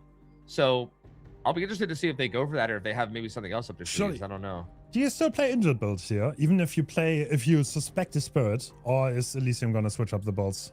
Yeah, I don't know. Honestly, they really might. I feel like Elysium seems like such a like aggressive team that like if any team would play injured builds against Spirit, I feel like it would be Elysium. You know what I mean? Like they're like, So, ah, whatever, we'll just slap on Deadheart and we'll be fine. I You mean, know? one thing to consider here, right? In the normal comp setting, a lot of the perks that make Survive Silent are banned. Here, they are not. So if you suspect the Spirit might be coming, you could swap in Iron Wills. You could swap OTR. in OTR is also a really, really good perk. And yeah, that could make it incredibly hard. True. I didn't really think about that. That is a good point. Spirit is one of those killers that can get like hard countered by perks to like some extent, right? So yeah, that is a if you have like a hard prediction in that way. All right. I'm just seeing Elysium swap to the Survivors U that are optimal against Spirit. Oh, is that? Oh, yeah. That is what. Okay, that is what that is. Interesting. I see, Okay, so definitely some thinking about Spirit going on. Let's see if they also use some perks or not. Yeah, that's interesting. Yeah, they if they're thinking about it, then they might, right? Like, I mean, I think at least like things like, again, I think when it comes to this kind of thing, like I really disliked how Sinners was like putting on Made for this, right? I know I sound like a broken record, but Made for this was very like all or nothing. It's like against Kaneki it was good, against anyone else it was like not really doing anything for them. That's why like here I think maybe something like OTR might be really nice, right? It's like you're not full sending it like, oh, it's definitely going to be Spirit, so let's like build our build. Like Iron Will is not super great against other killers, you know what I mean? But OTR is always a solid perk in some capacity. So like, you know, I'm curious if they, or maybe they just do nothing. Maybe they just keep the same builds and just run it. I mean, I don't know. I mean, okay. I mean, yeah. Let's see. I would expect at least Sinners to put on some. They had Lucky Break on Larry's, so there's some awareness on. Let's see. I mean, Resurgence is never bad against Spirit. That's for sure. So that will probably say. But we'll see. Do we see Iron Wolves, or are we gonna stick with Death Hearts all the way? Yeah, I will say this is probably my favorite thing about this tournament is how much discussion we can have about builds. I feel like this never happens in other tournaments, right? Like I feel like it's sometimes like, okay, the killer maybe has a couple wacky choices they can pick, but like survivor builds are almost always roughly the same, you know? Like this has been such a fun part of this tourney is like figuring this, and it is Spirit with Mother Daughter Ring, No Ed, No Way Out, Pain Res. All right, that is a little bit, so no Starstruck. Boleta's build has not completely been copied, but yeah, Pain Res and Corrupt, these are like staple picks. Can never go wrong with it. Yeah, just very, very strong. And we'll see how he can make, how good he can be with Mother Daughter Ring here. I feel like Jason just strikes me as the type where he's going to be good with Mother Daughter Ring Spirit. You know, I don't know. I've never seen him even play Spirit at all, but like the way he like randomly like happens to blink on people as Nurse sometimes, I just feel like he's going to be able to do this in Spirit for some reason. Finds a normal one hit on the Xeno. I think he found him stealthing Edge, no? Yeah. So no need to even use Mother Daughter Ring there for the initial hit. Yeah, no. Oh, wow. And he actually wins that. I feel like these are kind of tricks. You can try to fool the Spirit, but these are more like you try to confuse them. You cannot really outplay them in such a setting. Spirit is way too fast. They're on the short side of the pallet. Xeno trying his best, but that's a down. And yeah, Jason definitely good enough to get that. But the first gen is almost complete already. Okay. Yeah, I think they dumped all 3 BNPs into that Shack gen because it looked like it was like minus 30. So yeah, I think they really just wanted to make sure that Shack gen popped, which is a pretty fair assessment. And the immediate unhook as well here. Or was it Kobe? Kobe. It must have been a Kobe. And we actually see Decisive Strike for once. Let's go. And shoulder. They're evolving. Wait. Oh my god, they're evolving. Look at them. Decisive Strike and shoulder. Holy, who even is this team? Who are these players? And DS is actually getting taunted here. So this is kind of perfect here. Jason doesn't know this, but he's kind of running into a really, really bad scenario for himself. Yep. And Xeno actually doing pretty well in this chase, even before the DS as well, too. Oh my god. Is he even gonna have to use DS? I mean, I feel like you want to use DS first hook in case of Mori, for sure. Tries to mag game that by dropping the toolbox, doesn't work, and he does get insta picked. Perfect. Oh, what? You can't. No, Xeno. Did you not sleep well today? Oh no.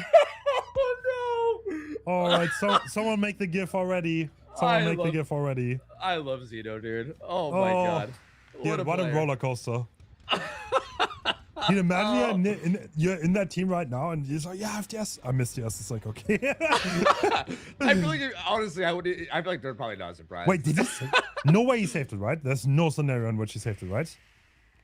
I feel like that'd be, I mean, man, did they shoulder him? I don't, again, I feel like with the fact that they could have Mori's on killer, it would be a bad idea. I mean, maybe they forgot about that. I don't know. But like, because yeah, definitely the right choice is to use it immediately, right? And not try to like bait it. Can we switch this, you know? Can you see if the timer's still up? The timer's still up. Oh, he did save it. He did not miss it, but is he gonna get value? Doesn't look like it. He's kind of like goofing around. I think he kind of wants to get value for it now, but that might be a little bit too late. Yeah. Oh, he's trying to bait like he's doing the gen. Yeah. Oh, no, he's actually okay. Oh, okay. Yeah, I think he was just waiting to see what that next phase went. And I think once they confirmed the phase wasn't going to them, he just said fuck it. So yeah, it ends up not paying off saving it. I guess, you know, us laughing at him missing it, you know, I guess we have to redact that a little bit, but I still do think it's a bad decision though, for the record. Like, good down to Marcos here. We're collecting a lot of stacks on the way out now. So Jason's still salvaging this pretty well, right? Like, that's his 4th hook stage. We have 3 stacks on the way out. We still have no end to fall back on. Not really a terrible spot to be in here in terms of like a good, solid, high stage result. True, true. Yeah, saving that, yes. I mean, oh, why, right? Why? Oh, and we just messed up a Kobe. Marcos shot a Kobe and didn't get it. And he goes struggle immediately. The Kobe builds are backfiring a bit here. Just basically donated a free stage to Jason. And final gen box. And Yvonne gonna get zoned here. Still, I don't think a gate's been touched. I can't tell, but I don't know if a gate's been touched yet. We do have 3 stacks of No Way Out. It has been, okay. So No Way Out's activated. Again, I think the second they saw No Way Out, they're probably not gonna be too surprised by No Ed. Especially considering they haven't seen very many other perks. Hook will come in here, and I mean, the important thing here is Zaka, right? Yeah, and I mean, at least I'm gonna know this for sure. Zaka is gonna play really, really safe. Yeah, we see he's just getting a locker even. Like, they're not. Yeah. Zeno's also in a locker. Wonder what that's about. I don't know. I mean, right now, you definitely don't want anyone to be chased while No Wild is on. So I guess that's true. Yeah, yeah. Like, really no one wants to play aggro right now at the moment. So what should realistically happen is that Zeno and Marcus should split both gates as soon as they can. And then the Spirit has to commit to one of them. And yeah, I guess. I mean, it's not the worst result, but I do think Jason can be happy about the status he got so far. Yeah. Yeah, agreed. Yeah.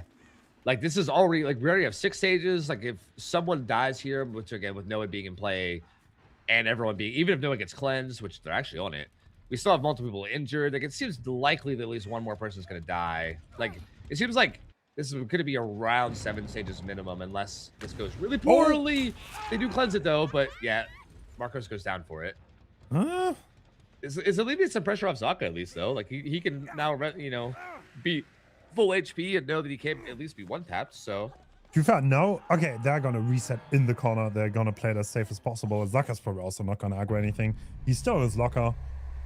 And with that, yeah, I mean, now he can get 8 stages, though, instead of 7. That could make the difference. Yeah, yeah, for sure. And yeah, Zaka gonna play this super safe. I mean, this is definitely the important thing for Elysium is they just want to like make sure Zaka stays safe and try to get him out the doors with those fresh hooks because that's gonna make a huge difference. He's trying to find the reset, I think, right now. He's not really patrolling the gates. He knows the reset happened. He's looking around edge map. Zaka is out of his locker. Yeah, imagine Elysium is gonna lose by 1 stage now, and Xeno saved this. Yes. Yeah. Right. Yep. That'd be such a shame. Or also even like Marco's going for that Kobe and giving an extra stage. Like, it is interesting. Like, I think that is kind of like the downside of the up the, like, if you're on up the ante without slippery meat, you still have a pretty high chance of Kobeing. It's just if it doesn't work, it's so punishing, dude. That was a good stun from Yvonne there, by the way. And I'm assuming that they're going to be on the gates now. And yeah, they should be able to get another one. Oh my God. Does he have shack pellets? No, Zeno used this earlier, so that is gone. But Zeno's going to try to take a hit for him in some capacity here. It's going to be difficult, but yeah, no, not doable.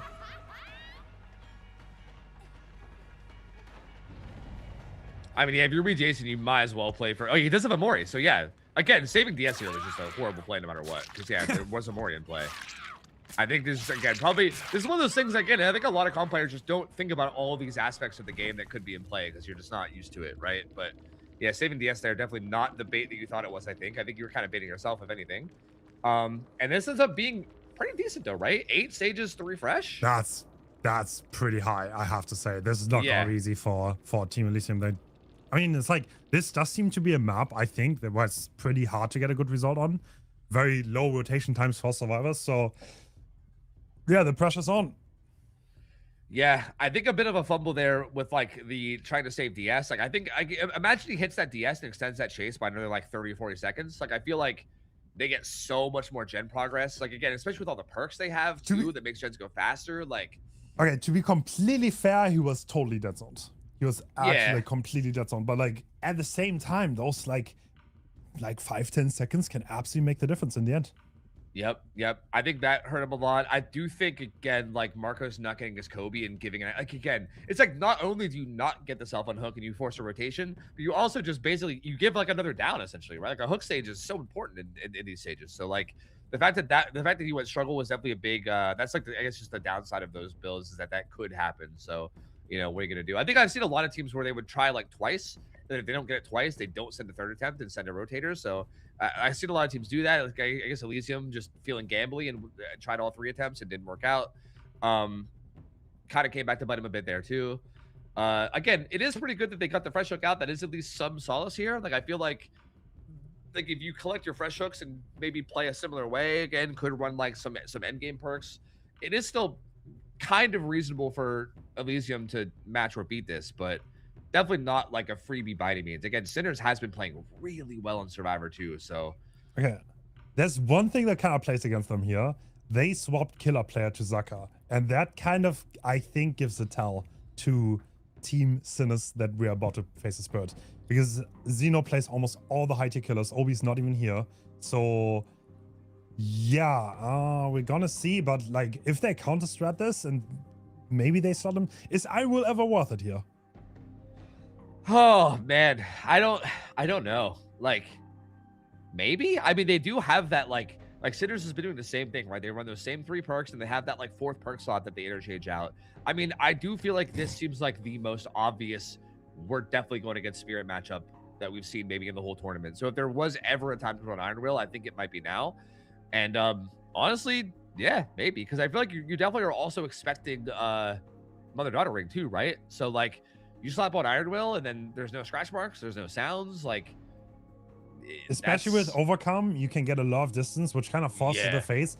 And if you start walking a little bit early when the phase starts happening, there are not many tells for the Spirit to go off, and they need excellent game sense in order to face. I mean, Zaka, a brilliant killer player. I've seen miracles happen from him, so now I count him out, but that's I don't know. I think the odds are against him right now. Same. And I do think Sinners, I realistically think this is a great time for Iron Will. And I think if they do it, like if they take that leap, and again, how much of a leap even is it? Like, you have to be so short Spirit here, right? Like, I feel like if they, and again, they have to know the team of Elysium. Like, these teams are very familiar with each other. They have to know. Like, they absolutely have to. So I feel like it's not even that big of a leap of faith. If they just slap on Iron Will as their 4th perk here, like, you got to think that's a hard thing for Zaka at that point. Like, it's like having to get this high of stages against all the perks they have and Iron Will. Like, okay, we're gonna see. Man. Is it Iron Will? We did a lot of talking. They might not even have it. Yeah, I imagine it's not even Spirit. I imagine we're wrong with that. Okay, it is Spirit. All right. Yeah, I don't see any Iron Wills. They have Vigils is their 4th perk. We have Vigil Sprint Burst. What? Oh yeah, they took off Overcome for Sprint Burst and Vigil. So slight change. The core 3 is not there anymore. All right, I like this. Languid Touch to counter Iron Will. So Zaka actually did the 500 IQ counter of the counter, but Team Sinners didn't even bring the counter. So, to be fair, that is still a kind of a sprint burst counter, which I think is still kind of a big deal, though, right? Like, true. Because like half their build is still sprint burst Vigil, and they're going to be exhausted a lot with Languid Touch. So, yeah, I think the Languid Touch still does get really good value here. Oh, Shack gets dropped very early. Yeah, they clearly just want really good early pressure here to get as much jump as they can. We do see Starstruck as well. And I'm curious if we see some Bulletar-esque value out of Starstruck here. Oh, I was about to say Ooh. he dropped it on the same side. I actually heard that. Yeah, he should be dead there. Yep, for sure. Tough to play against this. Yeah, mother daughter ring just so strong. The gen progress is decent. It looks like I think they were splitting 3. I couldn't tell. Maybe Gustavo and Dilof were doubling, but I think they were splitting 3. And Gustavo gonna pop. We Jason very close too. Dude, doesn't Vigil get rid of Starster quicker? Oh, it does. Yeah, true. Once the counter starts. That's also a big counter here for Starstruck. So Zaka might not have as much time as he thinks. Yeah, that's true. And that can also mess you up too, because like you know that Starstruck should run out when the perk's on half cooldown. Yeah. So like if you think someone's exposed and you like full send it and then you just end up hitting them for 1 damage state, you're like, oh, like that could end up messing. That might have just happened right there to Gustavo, right? Yes. I mean, yeah, like it's exposed right out, and it was like wall Starstruck looked like it was still active. So I wonder. Wow. I mean, as Zaka, you have to either think, okay, either like it just timed out, or like either he wasn't in it initially and he ended up rotating in, or it just maybe he was able to recognize Vigil. You know, I think we're talking so much, but I feel like the teams thought like 5 steps further than we did. Right? Like actually, like there's like 5D chess stuff with the builds out here. It's kind of crazy. And second hook coming in here on Gustavo. We have no endgame perks, so like this is very much reliant on just having a good like mid game in terms of getting the result we need here. Yeah, but how do you get there? There's so many stages needed, right? And the gens, they're gonna be fast. Yeah. And there's the resurgence heal off hook coming through on Gustavo. Does Zaka make it back in time? He doesn't. I mean, he might be able to get a tag, but not completely for free, that's for sure. Oh, another pattern in the back here. Yep, that goes down. He's going to try to make it edge. There's nothing really over here edge map, so he might end up getting tagged M1 for free. But he'll try to delay it as much as he can. Probably going to circle this rock, do what he can. But again, even this, like all this little bit of time bot ends up being like, again, this is all how everyone plays always, but with these perks, it's so much more impactful too, right? Like the gens are just flying, dude. We need Starstruck value here. I don't think this is possible without Starstruck value. So yep. Zaka will have to try to fish for an insta-down here to get pressure because there's only 1 gen left. He is on his third hook and he needs 5 more. Yeah, is anyone even... No one's exposed. No one was even in Starstruck range. So, I feel like that's almost GG. Yeah. Like, right? Like, I feel like if you can't get a one-shot down here, how do you possibly make this happen? Like, you need, what, like 9 stages is what you need, I think? Yeah, you need 9 stages. Or 8-4, I guess. Like, 8 with 4 fresh. But, yeah, I mean, pretty much you need 9 stages. And we're currently sitting at 3 with 1 gen left and nothing for endgame. Yeah, at this point, the only way I think Zaka wins this is if Sinners throws really hard somehow. Like, we basically need a big throw from them. This might be a little bit of blowout.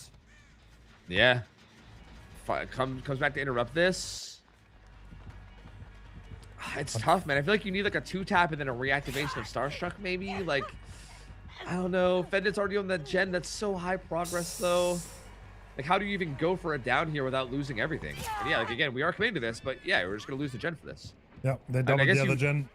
Yeah, I guess you have to. Like, maybe you have to agi this guy into the map and try to get Starstruck activated. Like, that's the only thing you could even hope for here. So right now we're in 4, which pretty much means 2 more downs are necessary. You cannot just hook someone and win their way. Yep, and they're all staying out of Starstruck range. Yeah, they do. No one affected by it. Yep, no one affected by it. 0 value. And this gate is open. Yep. Yeah, this game's over. This game's over for sure. I mean, if Fendit and we Jason walk out of that gate, I think it's just done so right with that, I believe. So Zaka gonna head back. I mean, there's blood here. Gustavo's here. I mean, wait. In theory, is we Jason defended enough? That's 4 stages getting out. That would be a tie if just they escaped, I think. But no, okay, Gustavo's there too. They're all out. Never mind, they're all out. Damn, that is Sinners winning this series 3-1. Very, very amazing stuff.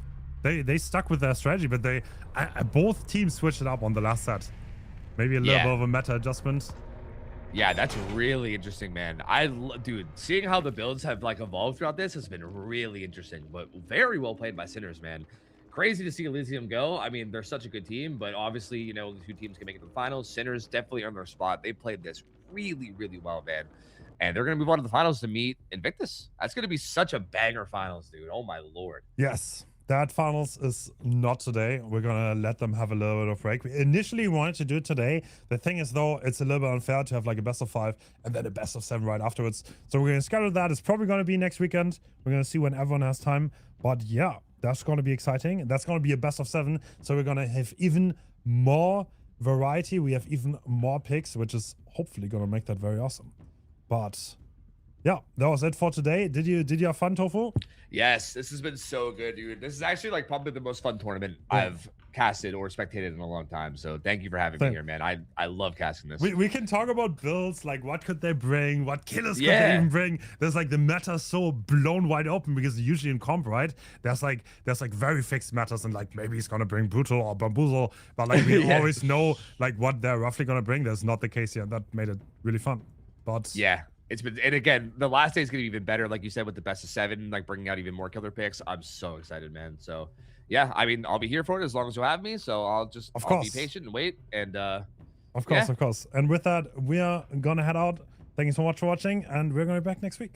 Bye bye. Take care, guys.